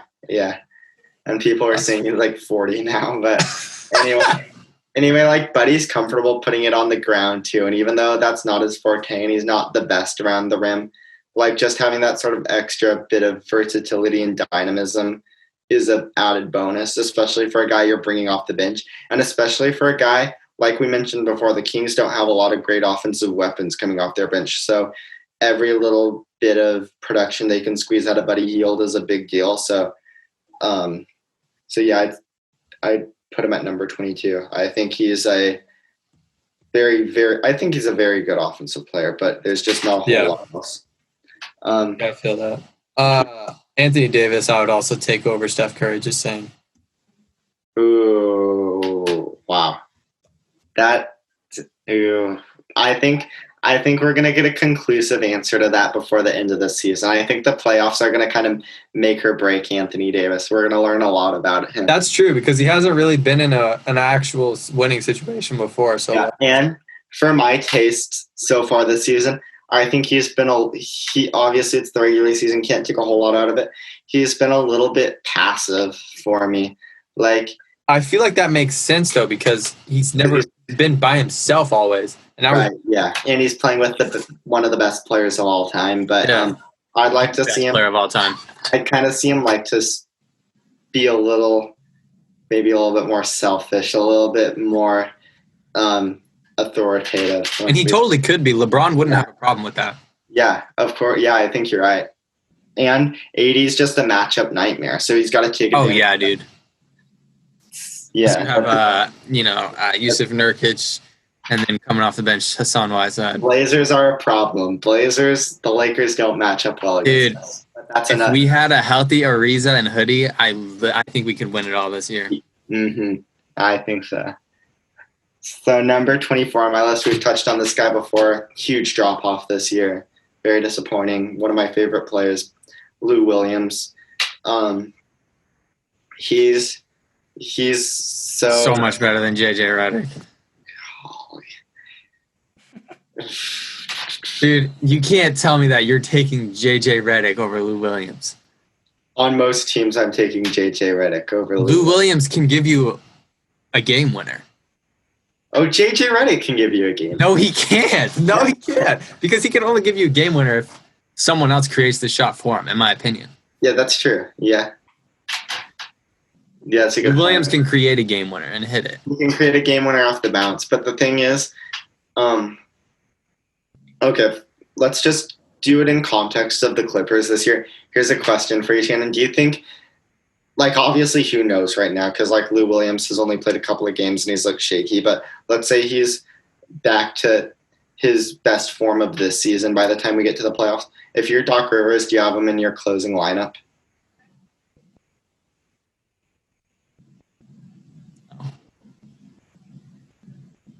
Hell no. I agree with that, and I'm going to say why. On offense, the guy I want as my first option is Kawhi Leonard. The guy I want as my second option is Paul George. If it's a close game in the fourth quarter, I'm not really a fan of putting the ball out of those guys' hands. Yeah, and so there's no way. Lou Williams is the third option guy. He's probably not touching the ball even a third of my offensive possessions. And so we're going to have a liability out there on defense who's not even really contributing on offense because he can only contribute when he's got the ball in his hands. I don't think so. That's true. And that's true. And this situation, he's a good sixth man. Obviously that goes without saying. He's a guy who can come off the bench and give your second unit buckets. But would you say that Draymond Green's a top 3 player ever? Of course. That goes without saying. Okay, that's what I thought. I would say that he is it's basically it goes good. Draymond, LeBron, Michael Jordan. Yeah. I would say that it goes LeBron. And then I would say that Draymond Green would never be an all-star on a team besides the Warriors. I mean, obviously. Do you just not like Draymond or what? I think that's a great point. Imagine if Draymond was on the Blazers, they'd be so good. Oh, I hate that. You would not. I don't think that he would make us much better. Oh, well. Would I take him over Zach Collins? I don't think so. Yeah. I think he would make any team better. I don't. I think that the Warriors are a perfect fit for him. He didn't even make the Warriors better this year. Because he was literally a player coach directing little YMCA kids how to play basketball. And it didn't work. Dude.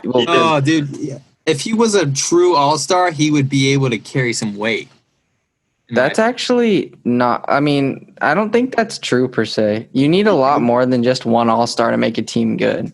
Yeah, but he gave up on the Warriors. I mean, the Blazers were better than the Warriors this year. That's all we had. Yeah, but you guys, you guys have definitely have more experience. It was literally a G League team this year.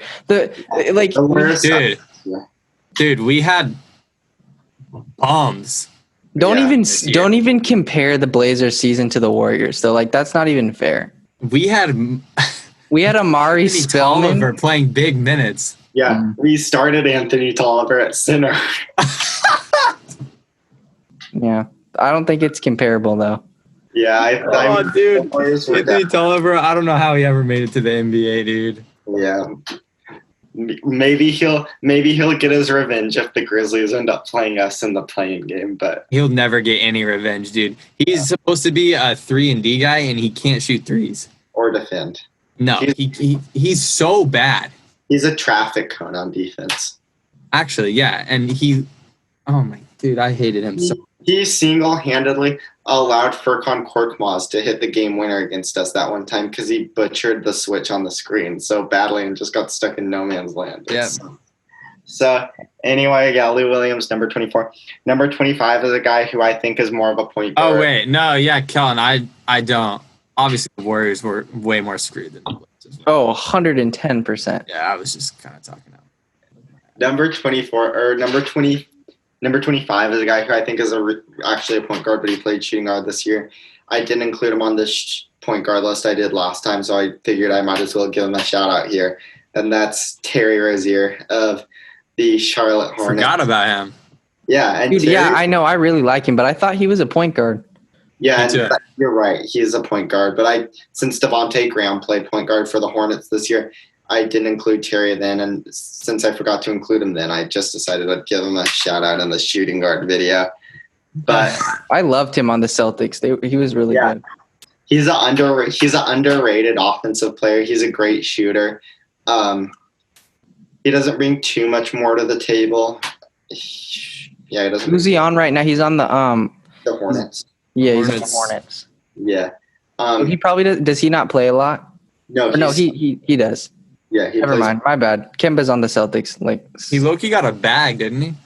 Yeah, you're right. Yeah, that was one of the contracts people were clowning this offseason because I want to say he got 4 years, $80 million. Yeah, he got paid way too much. Holy moly. Yeah. So yeah, the contract maybe not that bad, maybe not great. Yeah, the contract's not great.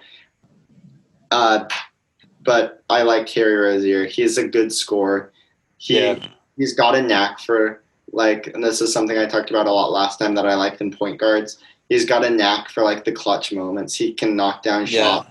I was gonna say, I think he's definitely a player to be a part of an actual playoff run. Yeah, I think so. I'd love him as a sixth man on a really good playoff team. Yeah, for sure. I think Terry Rozier can be a winning basketball player. Speaking of winning basketball players, number 26 is Dante DiVincenzo of the Milwaukee Bucks. And Channon, you look confused. But I thought you were gonna say Gary Trent Jr. Oh, he's coming up. But if Gary Trent keeps up what he's doing right now, obviously he's better than Dante DiVincenzo. Yeah, that's fair because we've seen Dante DiVincenzo playing well all year. He plays great defense. He's long. He's very athletic. He is not a very good. Well, he's a slightly below average shooter. But that's not really where he makes his mark on offense. He's a terrific cutter. He can put the ball on the floor a little bit. He's not a point guard, but he's one of those straight line drive guys who can attack the basket if he sees an angle or whatever, and you're fine with him doing that, and then he can finish at the rim. Being on the Bucks, which is a really winning team, and this is his first year in the NBA playing, it kind of tells you a lot that he's been their second guy off the bench this year. And so I think it's been a great year for Dante DiVincenzo. Channon, any DiVincenzo thoughts before we move on? No, I really like him. Yeah, he's cool. Number 27 is another bucket getter. And as I'm looking at this, I don't really know why I put this guy below Lou. I guess Lou Williams has been one of the best six men of all time, so I had to give him a little respect. But this guy pretty much does what Lou Will does, but better now. And that's Jordan Clarkson. I like him. Yeah. Mm-hmm. Jordan Clarkson is just a guy who gets buckets. And actually, I do, now that I think about it, know why I included Lou Williams above him. And that's because I think Jordan Clarkson is a little bit ball happy and extremely dude. And he's very prone to bad decisions when he's on offense. He turns the ball over a lot. He's way too focused on getting his own shot. He doesn't want to pass. Whereas Lou Williams, absolutely, Lou Williams actually has some resemblance of some basketball IQ. Yeah, Jordan Clarkson's one of those guys who you'd hate to play with, but every once in a while he has a game where he absolutely spontaneously combusts, and I feel like he's a second unit guy. You just got to throw in there and then test the water and see what kind of night it is for him. Yeah, definitely. Yeah, and then he's just so I keep going back to this, but he can score off the bounce from three. He can pull up from mid-range. He's sneakily good around the basket. Like, Jordan Clarkson has really good footwork, I think. Like, this game against the Spurs they were playing this morning, I was watching that. Yeah, he had a play where he got inside and got and kind of faked like he was going for the fadeaway and got Pirtle to jump at it, and then he just did the drop step for the lay-in. So he's just one of those score guys who's like kind of not perfected the craft, but he's like over his years in the NBA, he like knows how to score. He knows how to get shots off. Yeah. He knows how to put the ball in the bucket, and he doesn't watch him take some bad shots this morning. Yeah, he takes some terrible shots. He doesn't pass. He doesn't give you anything on defense. Like, he's number 27 on the list for a reason, but just his pure scoring off the bench is enough to make me interested in him. So number 28, I have a guy who really came on fire, especially recently this year. Channon knows who it is. It's going to be Gary Trent Jr. at number 28 of the Portland Trail Blazers, who, just for the sake of having fun, if bubble Gary Trent is the new Gary Trent that we see, he's top 5 all the time now, I'd put him at he's top 10 for sure. Yeah, top 10. Yeah, he's shooting he's at this point, the shot's not a fluke anymore. Like, he's been doing this since January. Dude, do you remember at the Phoenix game when we realized he shot it every single time he touched it, and for 6 possessions in a row, he got and he just shoot it? Yeah, he's been grinding to get these to fall by just shooting them. Yeah. And the thing I love about Gary Trent is, even though this is his first year playing NBA minutes, he's not out of place at all. Like, he plays so tough on defense. He's not scared of literally anybody in the NBA. Oh, yeah, dude. I was watching him play D on MPJ, dude. Oh, yeah. And he was our best guy against MPJ. Yeah. The height advantage was ridiculous. Yeah. Carmelo Anthony is like almost MPJ's height, and MPJ kept burning him. And Gary is like 5 inches smaller, and he was putting him in a bottle. It's insane. Like, I think MPJ went like 5 possessions without even touching the ball while Gary was guarding him, which is ridiculous. Like, dude, his out of the game. Gary's foot does not come off the gas. Like, not at all. And then on offense, like, obviously the main storyline is how he's shooting 65% from threes in the bubble. And every time he makes a 3, you can just see him running down the court barking at the guys. It's so sick. He's always chirping. He is one of those guys who you check on Twitter after the game, and the opposing team's fans love to hate him because he just makes the other team look ridiculous. And he's one of those guys that will comment on every post he's tagged in. Yeah. Yep. Yeah. My sister put a Gary Trent Jr. picture. Yeah, Caden's told me. Yeah. Yeah, and Gary replied to it. That's dope. And he's always commenting on the Blazers posts like, "We need you, Z." Yeah. That man a dog. Yeah. Gary's awesome. He's probably my favorite Blazer at this point. I love Gary. No, yeah, but he has the 3, but he can low-key put the ball on the floor. Put the ball on the floor, Take a couple of dribbles and pull up. Yeah, exactly. Yeah, his pull-up game is strong. He doesn't often attack the basket, but when he does, he can finish, I would say.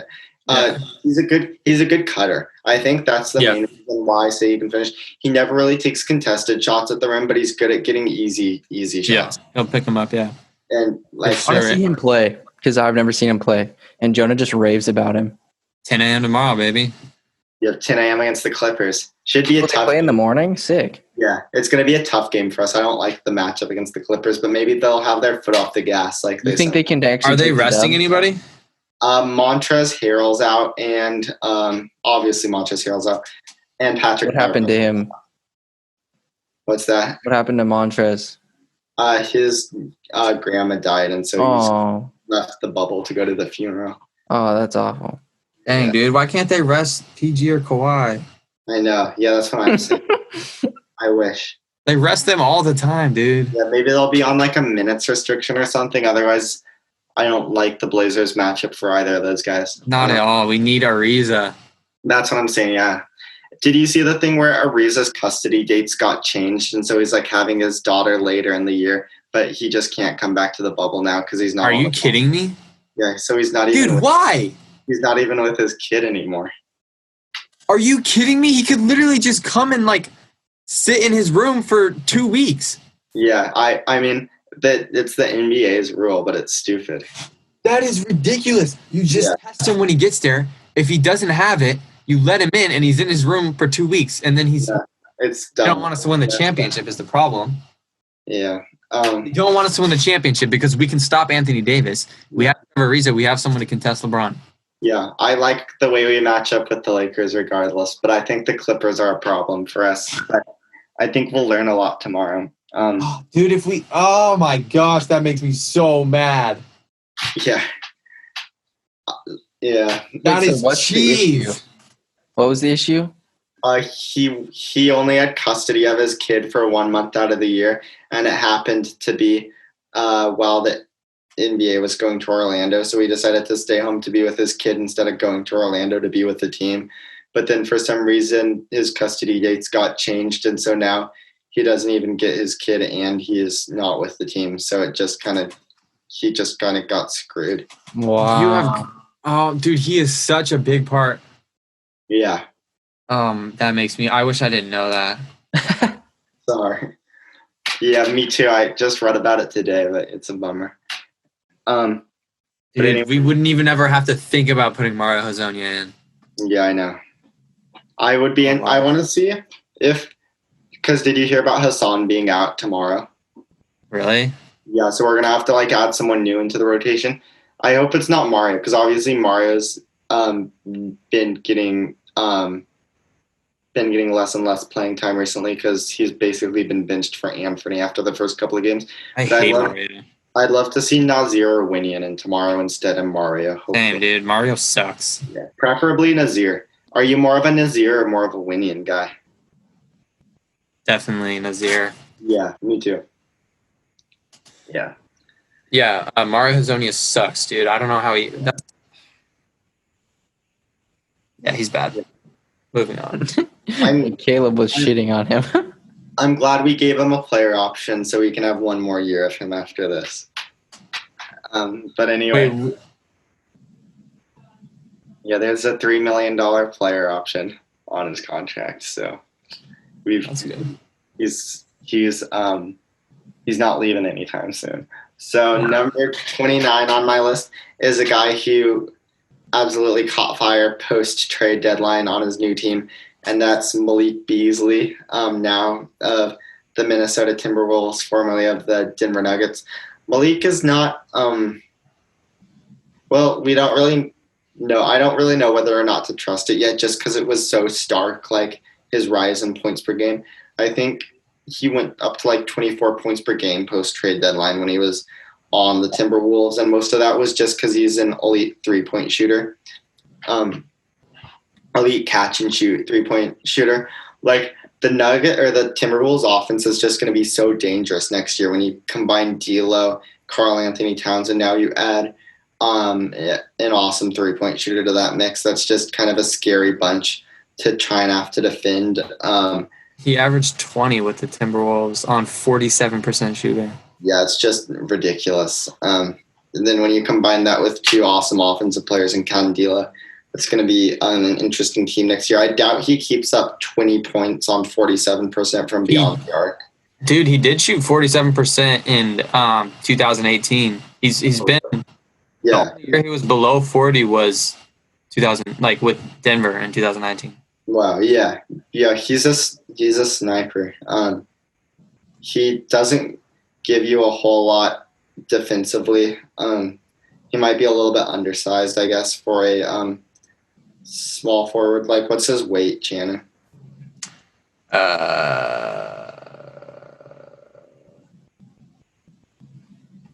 It's not showing it. I gotta look it up. Yeah, that's okay. I know he's kind of a. Oh, geez, 187. Yeah, 187. He's a little bit wide in the shorts for what you want to have, maybe defending some of the more physically attributed shooting guards. He's not gonna be defending Booker in the post anytime soon. Jonah. Yeah. This has nothing to do with what we're talking about, but I cannot believe that Marquise Brown was 160 pounds last year. Who's Marquise Brown again? He's the Ravens wide receiver. Oh, yeah. Hollywood Brown. He was playing in the NFL at 160 pounds, and now he's up to 180. So he gained 20 pounds? Yeah, but still, that's not that big.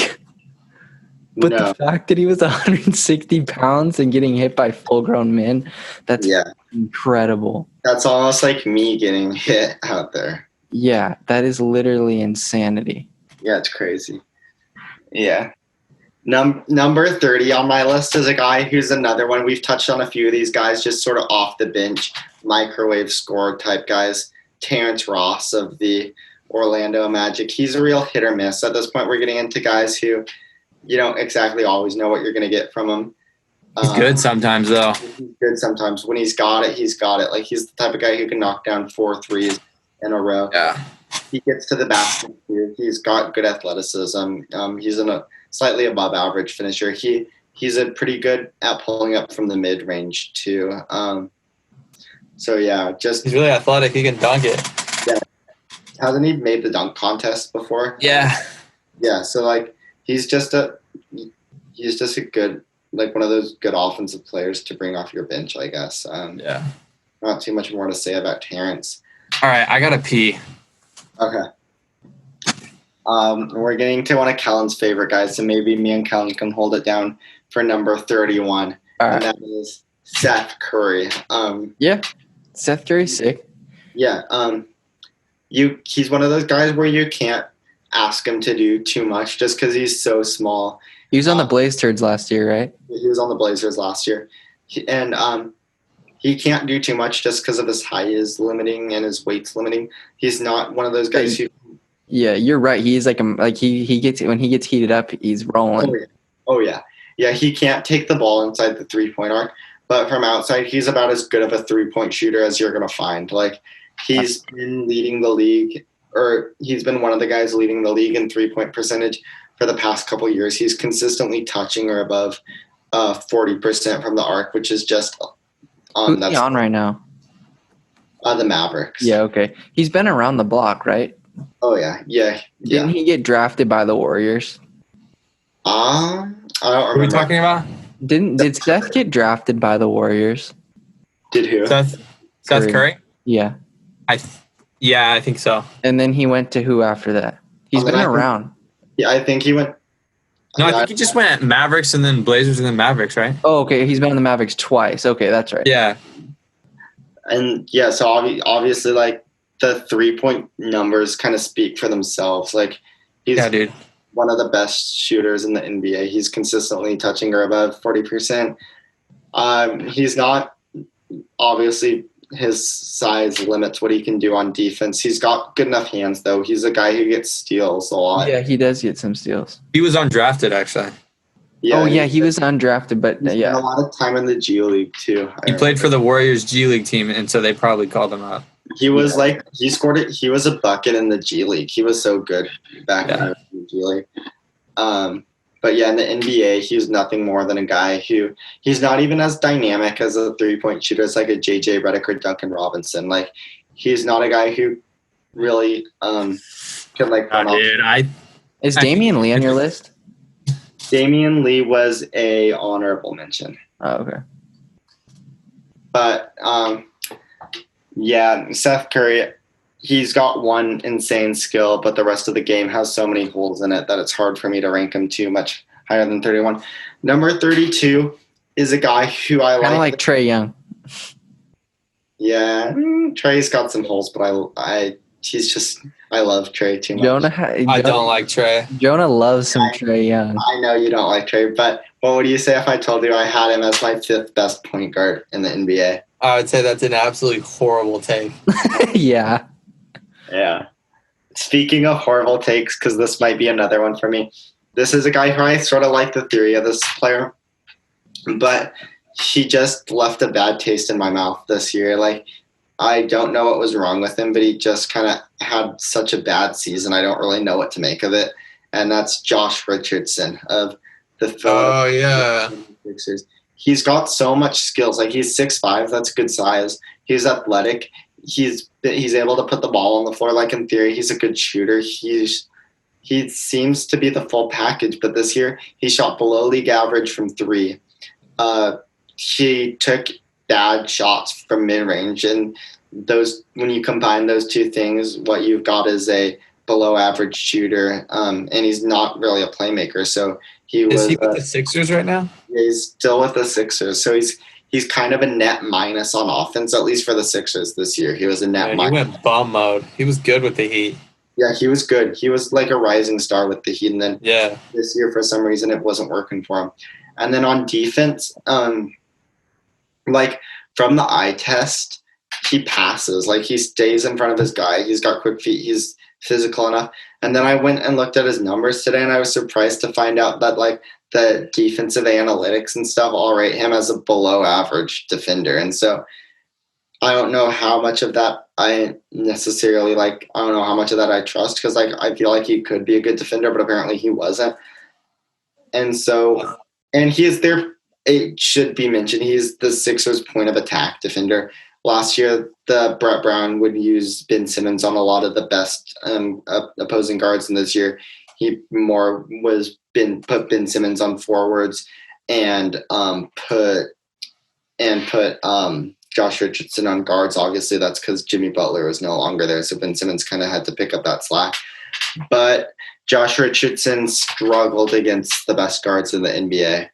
And maybe it's unfair. Maybe the Sixers were a bad spot because there's just so little spacing on offense. He had to do too much shot creation because Ben Simmons is a mediocre half-court player. Maybe he just wasn't set up for success. But either way, it wasn't really pretty for him this year. And so it's hard for me to be too much higher than number 32 on him. Yeah, I think he needed the ridiculous system that he have with like even body fat percentage checks all the time and stuff.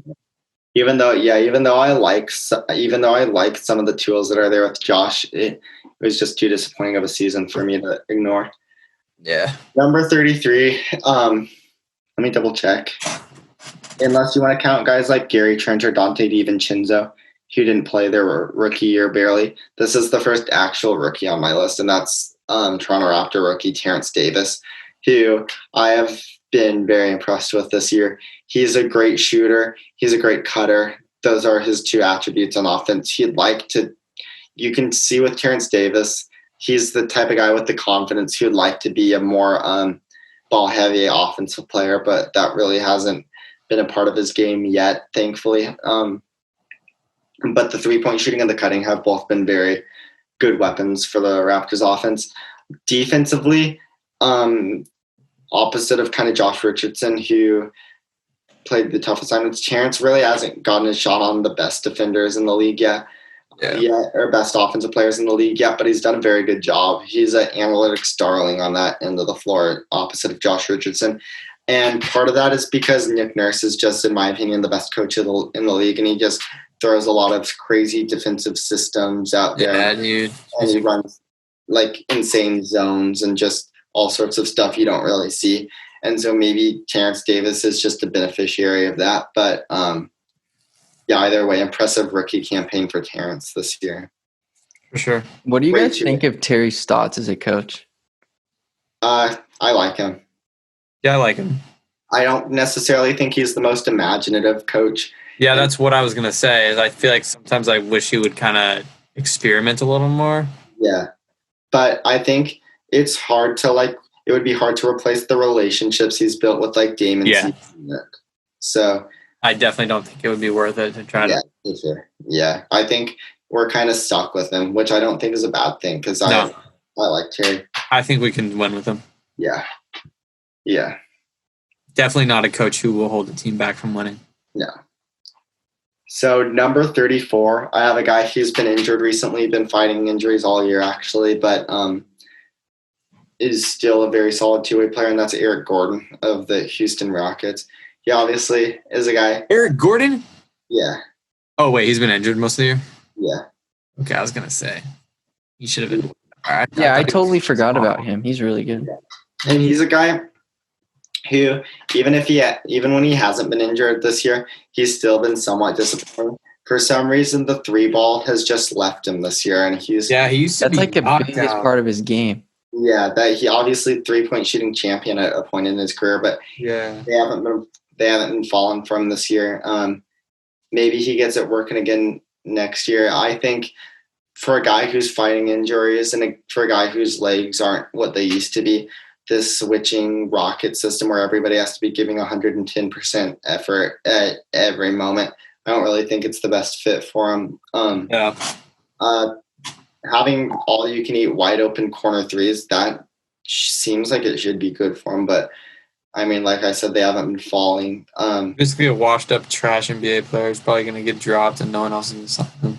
Yeah, his career is on the way downhill. I'm pretty sure he just signed a big contract extension, though. So that's an L for the Rockets. Yeah, his contract is not looking nice right now. But I want to say it's like 3 years, $54 million after this year, some crazy number like that. But yeah, he used to be good, dude. Yeah, he did, and maybe he can get it back after he's had some time off. But he was definitely top 15. Yeah, and yeah, I think you're right. But either way, he's getting older. Usually for those two-way archetype players like Terrence Davis, they don't last as long or like Terrence Davis, like Eric Gordon. Those guys don't usually last as long because the defense starts to go away eventually. And I think that's what we're probably going to see with Eric. Yeah, I'll take J. Cole over him. Yeah. Have you said Pat Connaughton yet? No, he didn't make the list. Pat Connaughton didn't make the list. He is a fringe NBA player at best for me. Number 35 is a guy who I was disappointed I had to put him this low because I like the kid. Rookie this year, I think he's got big things ahead of him. I don't really think this is his time yet. That's Tyler Hero. He's on the freaking – is he first team? First team all-drip as a rookie. That's impressive stuff. But from a basketball standpoint, that's not as important, though. That's true. That's secondary. But, yeah, I just didn't see it yet from him this year. He had a tough time fitting into the Heat offense, which is so predicated on motion. Hero himself is a bit of a ball stopper. I think he'd like to be able to attack guys off the dribble, which he's certainly capable of. His shot selections, if he hasn't been a very efficient player his rookie year. He did have that game winner, though. That was sick. Yeah. Then that's what I was sort of getting to. That's why I have such high hopes for Tyler Hero. Is even as a rookie, this is a kid who lives for the big moment. Like, you can see he wants to be a star, and he has what it takes to be a star.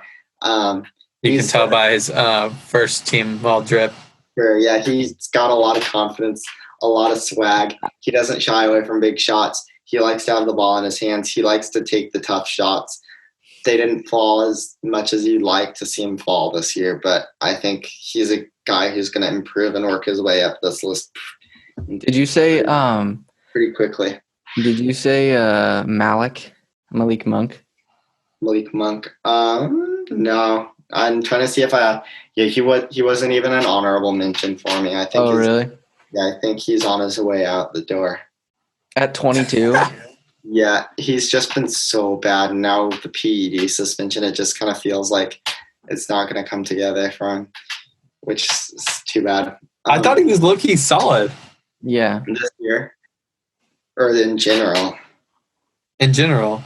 I mean, yeah, he can shoot and he's super athletic, but he's just for some reason never really had a good season. He's 22. Yeah, what? He's only 22. Yeah, so, I mean, yeah, I think don't get me wrong, he'll get another contract. Like, I'm not saying he's going to be out of the NBA. I just think his time with the Hornets, maybe. How many points does he average per game? Yeah, he definitely should experiment with a different team. I'm going to look him up on B-Ball Reference to see. It says he's averaging 10.3. This 8.6 on his career.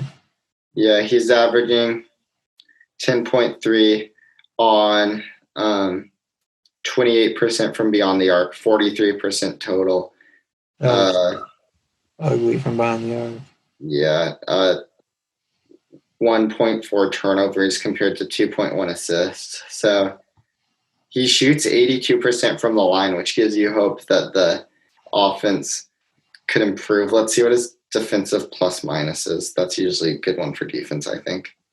I feel like being as young as he is, you got to give him a chance on another team first. Yeah, I'm with you. Just the shooting and athleticism alone, I'd say, merits another chance. But we haven't seen him. We haven't seen it from Malik at this point. Whatever happened to Grayson Allen? Ooh, he's a guy who I wanted to talk about because I've been liking what I've been seeing out of Grayson Allen recently. Really? I haven't heard about him since he's on the Grizzlies, and he's been playing big minutes in the bubble.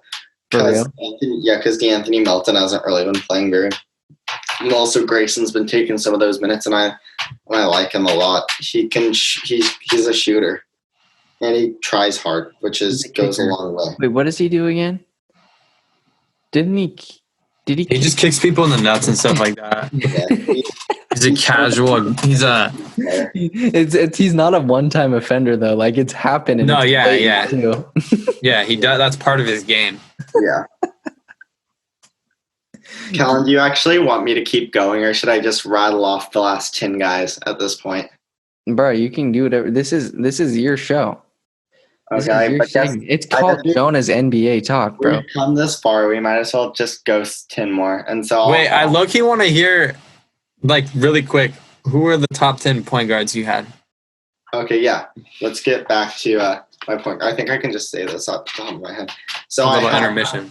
I had Damian Lillard, Steph Curry, Luka Doncic, Chris Paul, Trae Young, Russell Westbrook, Kyrie Irving, Ben Simmons, Kyle Lowry, Kemba Walker.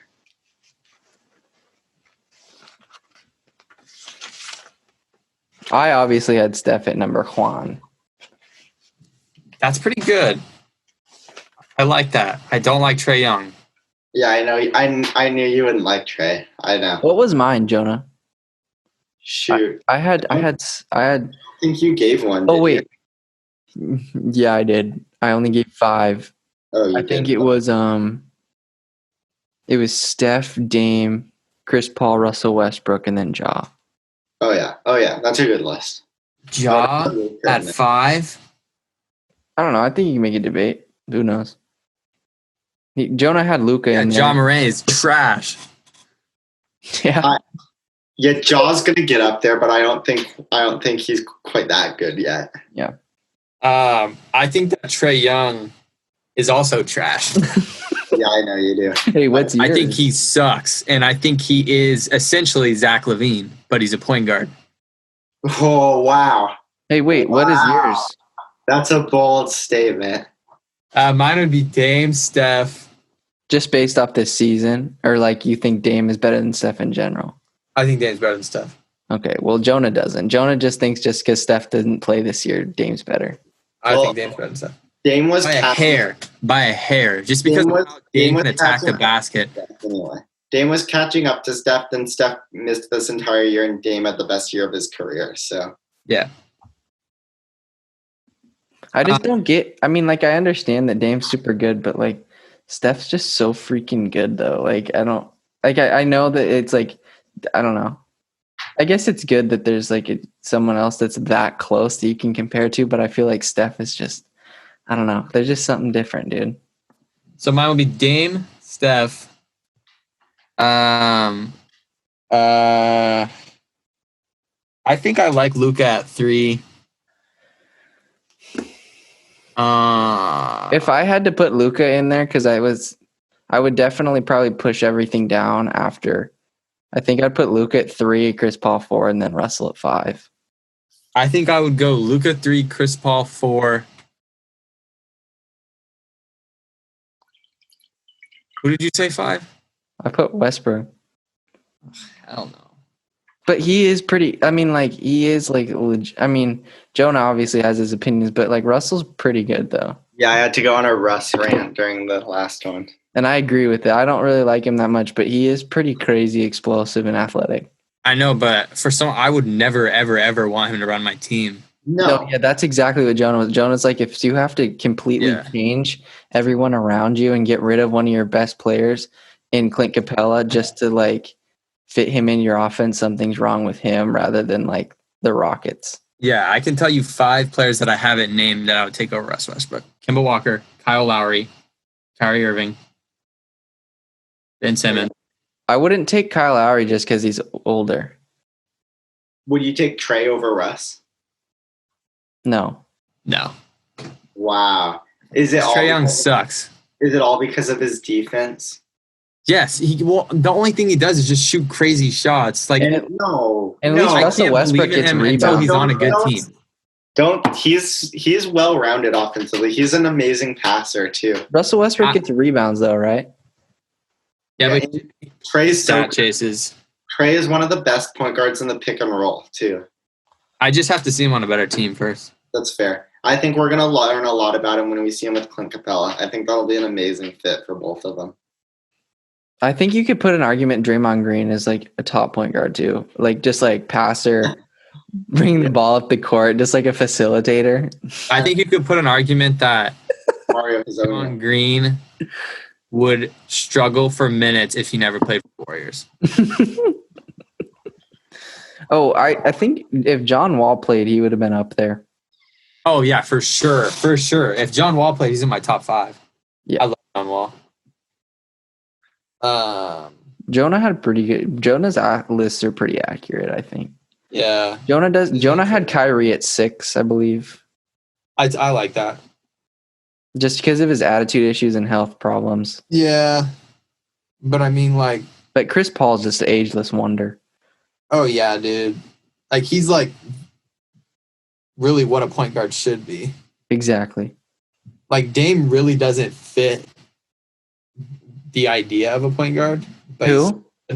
Dame. Yeah, he is just a scary player. Like, yeah, but Chris Paul is the truest point guard left in the NBA, no doubt.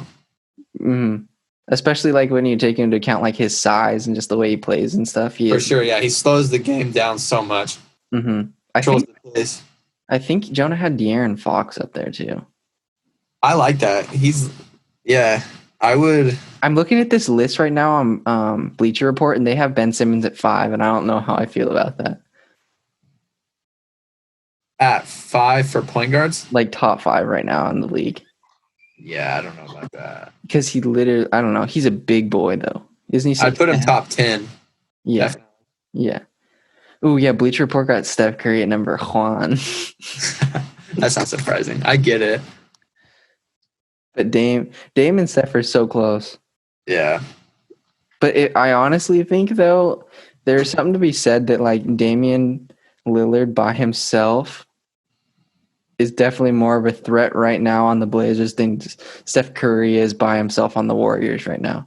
I agree. That's what I was trying to say. Is like Damian holds more weight as a singular player than I think Steph does right now as a singular player. And Damian's such a better athlete than Steph, too. Like, Steph can't go quick to the rim as Damian. He can't explode and dunk on 3 guys like Dame Loki will. Yeah, so Jonah, Trae Young he'd probably crack my top 20 point guards in the NBA. Okay, I'll take that. Okay. I'm taking Jamal Murray over him all day. Yeah, I agree with that 110%. Jamal Murray. Okay. What are you at right now, Joe? What one are you at? Oh, on my list. I'd say I'm at 36 right now. Nice. Jamal Murray has a future in the film industry if basketball doesn't work out. What do you do? He made some home videos over quarantine. Oh, God. Did he actually? Yeah. Oh, no. How did I not hear about this? I don't know. It was all over and stuff, but I don't know. Number 36. That's so embarrassing. Yeah, it is. I mean, and it is and it isn't in the same way. Like,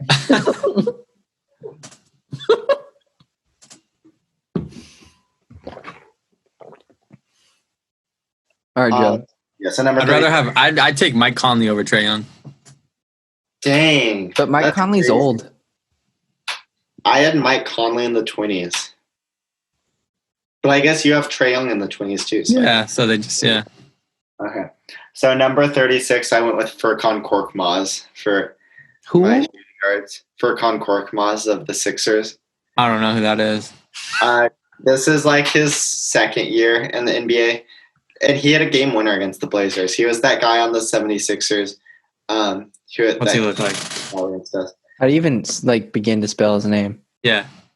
Furkan Korkmaz.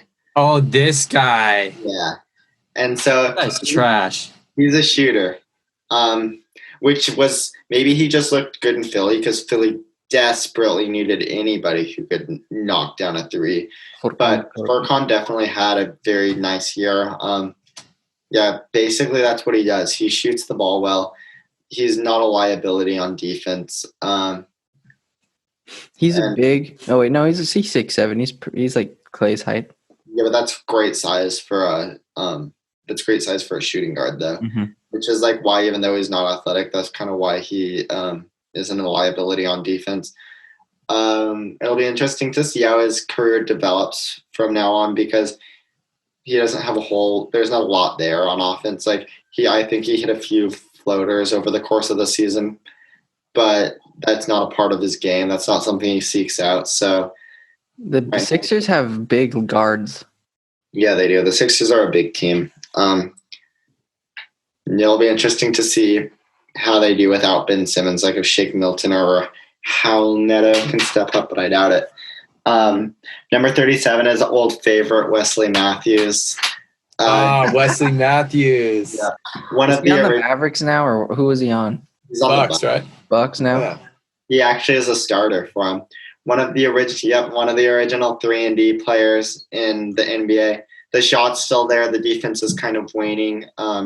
He's just kind of a savvy veteran, though. He's solid. Yeah, he's a tough guy who you'd want as like a veteran on a winning team. So that's basically it for him. Here, I'll go warp speed now because it's getting late. Number 38 is a guy who I was really encouraged by this year, Chris Dunn. I think he led the NBA. I was wondering about where you're going to put him. Yeah, I think he led the NBA in steals, or he was like one of the top guys.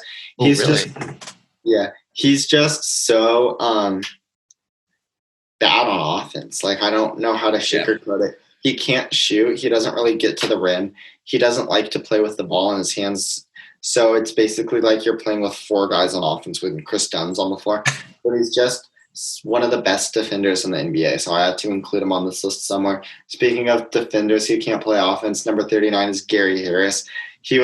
People thought he was on the trajectory to be one of the best 3-and-D players in the NBA. Unfortunately, he forgot how to shoot this year, and so his offensive production just completely tanked. Wait, who is this? Gary Harris. Oh. Where'd you put Chris Middleton? He's a small forward to me. Oh. But I really like Chris Middleton. I think he's underrated. Gary Harris is trash. Yeah, it was hard to watch. It's sad to see a young player who started out promising and now just sucks, but that's kind of where it's headed for Gary. Number 40, even harder. He should find a different job, honestly. Yeah. It's tough to watch a young guy deal with injuries. Number 40 is Luke Kennard, who's dealt with a lot of injuries this year. He's a good shooter. He's got somewhat of a mid-range game. Like, he's not athletic, so he doesn't finish at the rim, but he's got good footwork. He can put up floaters. He can sort of he sort of has shades of Devin Booker in that he can hit those little mid-range fadeaways, but obviously he's nowhere near as good as Booker at those shots. He's a bad defender.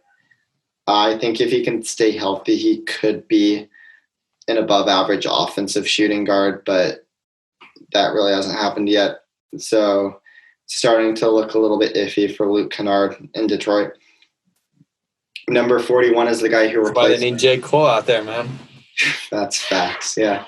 Number 41 is the guy who replaced an injured Luke Kennard for a lot of this year, and that's Langston Galloway, who stays being one of the best shooters in the NBA. I want to say he's like 39 or 40%. He's just a very good shooter. You can't leave him open. That's pretty much all I have to say. Number 42, probably one of my biggest disappointments this year. I was ready to call him a guy who was going to be a key contributor on a championship team. I still think he's going to be on a championship team, but a key contributor is starting to seem like a bit of a stretch. And that's Landry Shamet, who... Oh, he's a bum. I thought he had the potential to become and he still does. He still has the potential to become very good 3-and-D player, but that hasn't really happened this year. He's seen a dip in his 3-point percentage down to 36%. He's trash. His defense has been bad. It's been a very bad season for Landry Shamet, unfortunately. Number 43, one of my least favorite, well, not one of my least favorite, but a guy I don't like is Austin Rivers. He's horrible. Yeah, he is a bit thirsty on offense. He likes to see out his own shots. He gets tunnel vision. He's not the world's best 3-point shooter. He is good at getting to the rim. He's a good driver to the basket. No, he sucks. That's one of those situations where it's not how good you are at basketball. It's your dad is a legendary basketball coach. Yeah. Not a whole lot to say about Austin Rivers. Number 44 is a guy who's actually starting, and he's solid, I guess. Contavious Caldwell-Pope. He's another one of those guys who are supposed to be like in that 3-and-D archetype, but he hasn't really been hitting the threes this year. And that is so funny, dude. Yeah, he should.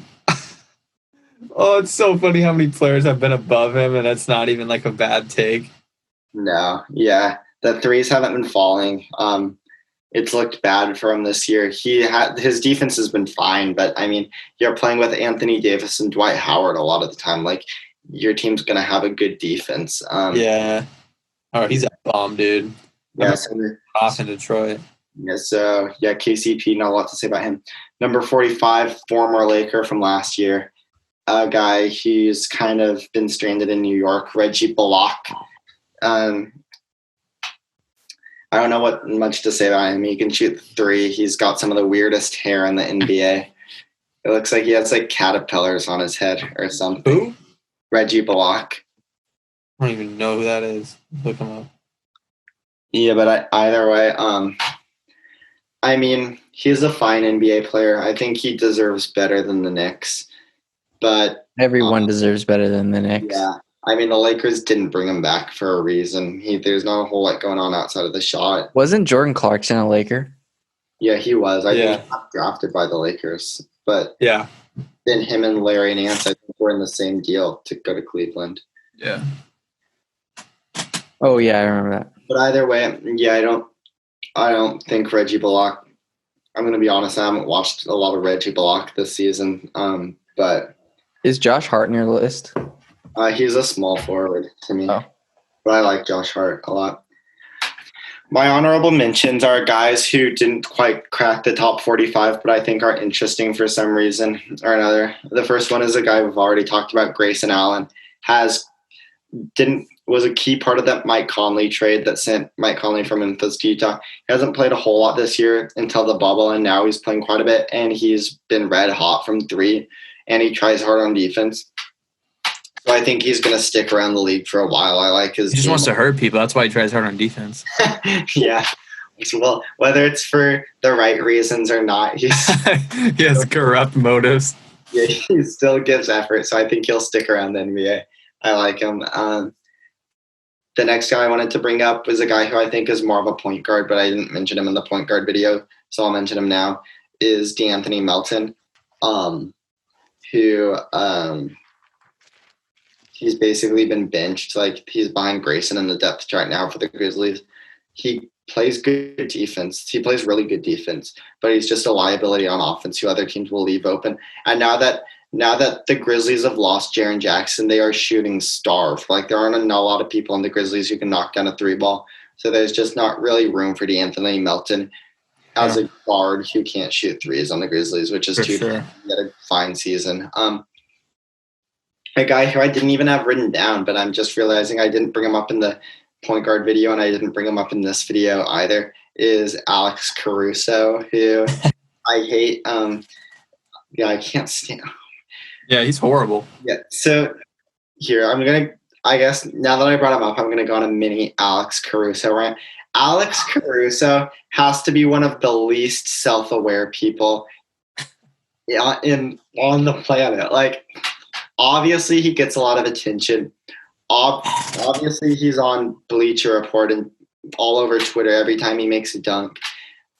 For some reason, Alex Caruso doesn't realize that these people are making fun of him. He doesn't realize that the only reason he's on all these social media sites and all the reasons he's on ESPN and SportsCenter, it's because you're bald and ugly looking and people think you're like funny to look at, Alex. And then he somehow thinks it has to do with him being good at basketball. So he'll celebrate and gas himself up every time. He has his headband and he'll always stroke his headband after he makes a three. He looks so bad in the headband too. Yeah, it's just so obnoxious. Like, he's one of those people who doesn't realize people are laughing at him and not with him, and it's just makes me mad to watch. Yeah, one of the fine role player on the Lakers, but terrible. No, he sucks. He's on the Lakers because it's funny. Yeah, he wouldn't be in the NBA.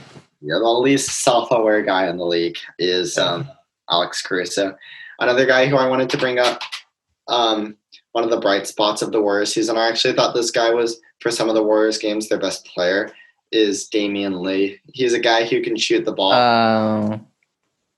You didn't watch as many games as I did, bro. Fucking rims out. You're not a big Damian Lee guy. Yeah, he's fine, but nah, he's trash. I watched him. He tried to fight somebody, I think. The thing I like about Damian Lee is he looks good with the ball in his hands. Like, he's comfortable with the ball in his hands. He's comfortable shooting threes. This is one of those situations when you're Steph's brother-in-law. Yeah. That's why you be playing. Here, I'm going to look him up because I think he tried to I think he's good, but he's taken some shots that it's like, geez, dude. He's just not Quinn Cook. Yeah, he was a league average. It's hard to replace him. He was really good. He was a league average shooter this year, so I'm not sure there was a whole lot there. He may have just been a guy who was like there. He had a few good games where he propelled. He had a few really good games. He might have just been there out of necessity just because there wasn't a whole lot there for the Warriors. There's a reason why he was on one of those, like, what do they call it? Getting $1 million. He's trash. Yeah. So, yeah, I think he's got somewhat of a future in the NBA, though. I disagree. I think he'll probably never be on another NBA roster. Another guy is a guy who I actually liked again for the Warriors. And this is a guy who does have a future in the NBA because the Warriors gave him a 2-year contract extension after this year. And that's Michael Mulder, who we've talked about before. I like him because he's confident. I don't know who that is. I haven't even seen him play before. He looks for his shot a lot. He doesn't shy. He's a guy who relishes the task of guarding the best player on the other team. Like, he's a guy who's been in the NBA for a couple weeks and he wants to guard Luka Doncic. Like, that's impressive to me. So, I'm not gonna lie, dude. I typed most of his name before he popped up. That's really a trash NBA player. Yeah, I mean, I'm glad the Warriors gave him an extension, though. I'll be curious to see what he can do. He's one of the few guys who I actually think could fit on it, like a team with Steph and Clay, just because he can shoot the ball and try on defense. Speaking of trying on defense, is Luguentz Dort, a guy who the Thunder really seem. Oh, Dort. Oh, that guy. I can't take him seriously, his last name. Yeah, me neither. The Thunder really seem to like him, though. He's built like a brick wall. He played really good. He's a Raymond Felton type player. Yeah, seriously. But he actually did play really good defense this year. I don't like his shot, but for some reason it went in. Like, for some reason he was like an average 3-point shooter this year. I don't really see that continuing, but the defense is promising. The Thunder gave him an actual contract, so obviously they see it with him. So he's a guy to keep an eye on. Colin Sexton was one of those guys who has like a big name, but I left him off, and there's a reason for that. Is he a shooting guard? I'd say Darius Garland's probably their point guard. So Colin Sexton should be up there. I thought he was a point guard. Me too. I think his natural position's point guard, but I just think with Darius Garland on the team, obviously the Cavs see it. The Cavs wouldn't have drafted a point guard last year if they saw Colin Sexton as like the point guard of the future. So yeah. Nah, dude, he's got to be like in the top 45. No. Play. He's terrible. His decision making is dude from the Sixers. Yeah, I'm not a big Colin Sexton guy. I think he's gonna flame out of the league. He's not a smart player at all. He dribbles the air out of the ball. His shot selection's nothing to write home about. He can't make an entry pass. That's pretty much all I want to say on him. Jeez, tell me how you really feel, dude. Yeah, but I mean, you had players up in there who were playing much less minutes. You had Marcus Smart at number 9. Yeah, Marcus Smart is a bomb. Yeah, there are guys who play small minutes who are better than guys who play major minutes, though. No, I know, but like those, especially with someone as young as Colin Sexton, like I feel like coming into a role like that, he's gonna make mistakes, you know? Yeah, for sure. And he's definitely made his fair share of mistakes. My God. I think so brutal, dude. I think the high-end outcome for Colin Sexton is probably a guy like Austin Rivers. I think that's something Colin can aspire to. No, dude. He'll be better than Shoot Austin. for the moon. Shoot for the stars. Try to be Austin Rivers.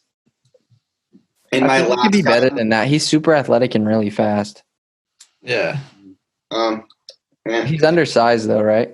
Yes, especially for a shooting guard. He's borderline undersized for a point guard, but for a shooting guard, it's just brutal. And then the last guy who I had as just kind of a guy who's interesting to talk about, but not in my top 45, was R.J. Barrett of the New York Knicks. You hate R.J. Barrett. I do? Yeah, you talked mad shit about R.J. Barrett. Forgot about him. I don't like R.J. Barrett. He was pretty much any shooting number you look at for R.J. Barrett this year is just absolutely repulsive. I was gonna say, honestly, what is he good at? Like, what's his game? He wasn't good at anything this year. He was barely in college. He was a good in college he could somewhat shoot threes, and in college he was really good attacking the rim, and he could use his college. And he could use his like physicality and like height and stuff because he's got good physical attributes for a shooting guard, and he could use all that to sort of finish over defenders. This year that didn't really work out for him in the NBA, and also he would get fouled and get sent to the line where it was barely a 50% free throw shooter. That's insane. Trash. Yeah, and then the defense wasn't amazing either, so it was just a rough. And then also he wasn't set up for success because there was no spacing with this Knicks offense that starred guys like Julius Randle and Taj Gibson, so there just was no shooting out there. And if a guy like RJ Barrett's ever going to be successful, he's going to need to have a lot of shooting around him, and that's the I feel like he'd be good on a team like the Nuggets. Yeah, and maybe. The Knicks were just a bad situation, and he was a pretty bad player this year, and so he sucked. He didn't really approach my top 45, and that's about it. That's all the guys I had written down. That's very impressive, Jonah, that you did this. It is. It was a good team effort for all of us, I think. That's facts. I tried my best to chime in when I could. I'm sorry I made you guys stay up so late so you could hear me talk about Kentavious Caldwell-Pope. Jonah, I'd be up anyway. I wouldn't want to be doing anything else. Yeah, Loki picked up some new NBA knowledge. Yeah, you bless people with new knowledge. All right. Well, like some of these guys that don't get any attention. I'm just glad I could bless people with the knowledge that Trae Young is trash. Trae is trash. Horrible NBA players. Trae Young and Zach LaVine. We'll have to see whose career turns out better. Okay, but if they 1v1, okay, no. Here's the thing. Ja Morant. That's not even fair, though. Was trash. The moment I realized Ja Morant was trash was when he was playing the Blazers on July 31st, the NBA restart, and he dunked in the fast break and was up like 11 points in the third quarter and started celebrating like he had won the game. Yeah. Proceeded to lose. Yeah. I realized Ja Morant was a trash NBA player. He also had like 2 points in the first. Ja Morant had a chance to literally win the game. Oh, yeah. That's another good point to make. When you're in the open court, when that's supposed to be what your best thing is the open court, and you slip and fall for no reason other than that you're a trash NBA player. Can't even get a shot off. No, you can't even. Yeah, it's embarrassing. It's worse than Brandon Knight. It might not be worse than Brandon Knight, actually. But yeah. Thank you, Jonah, and thank you, Channon, for coming on. You'll have to have Channon back on for like a playoff NBA preview or something like that. Yeah, for sure. All right, sounds good. Some hot takes. Yes. All right, sounds good. Thank you, guys. Yeah, for sure. All right, bye-bye. Bye.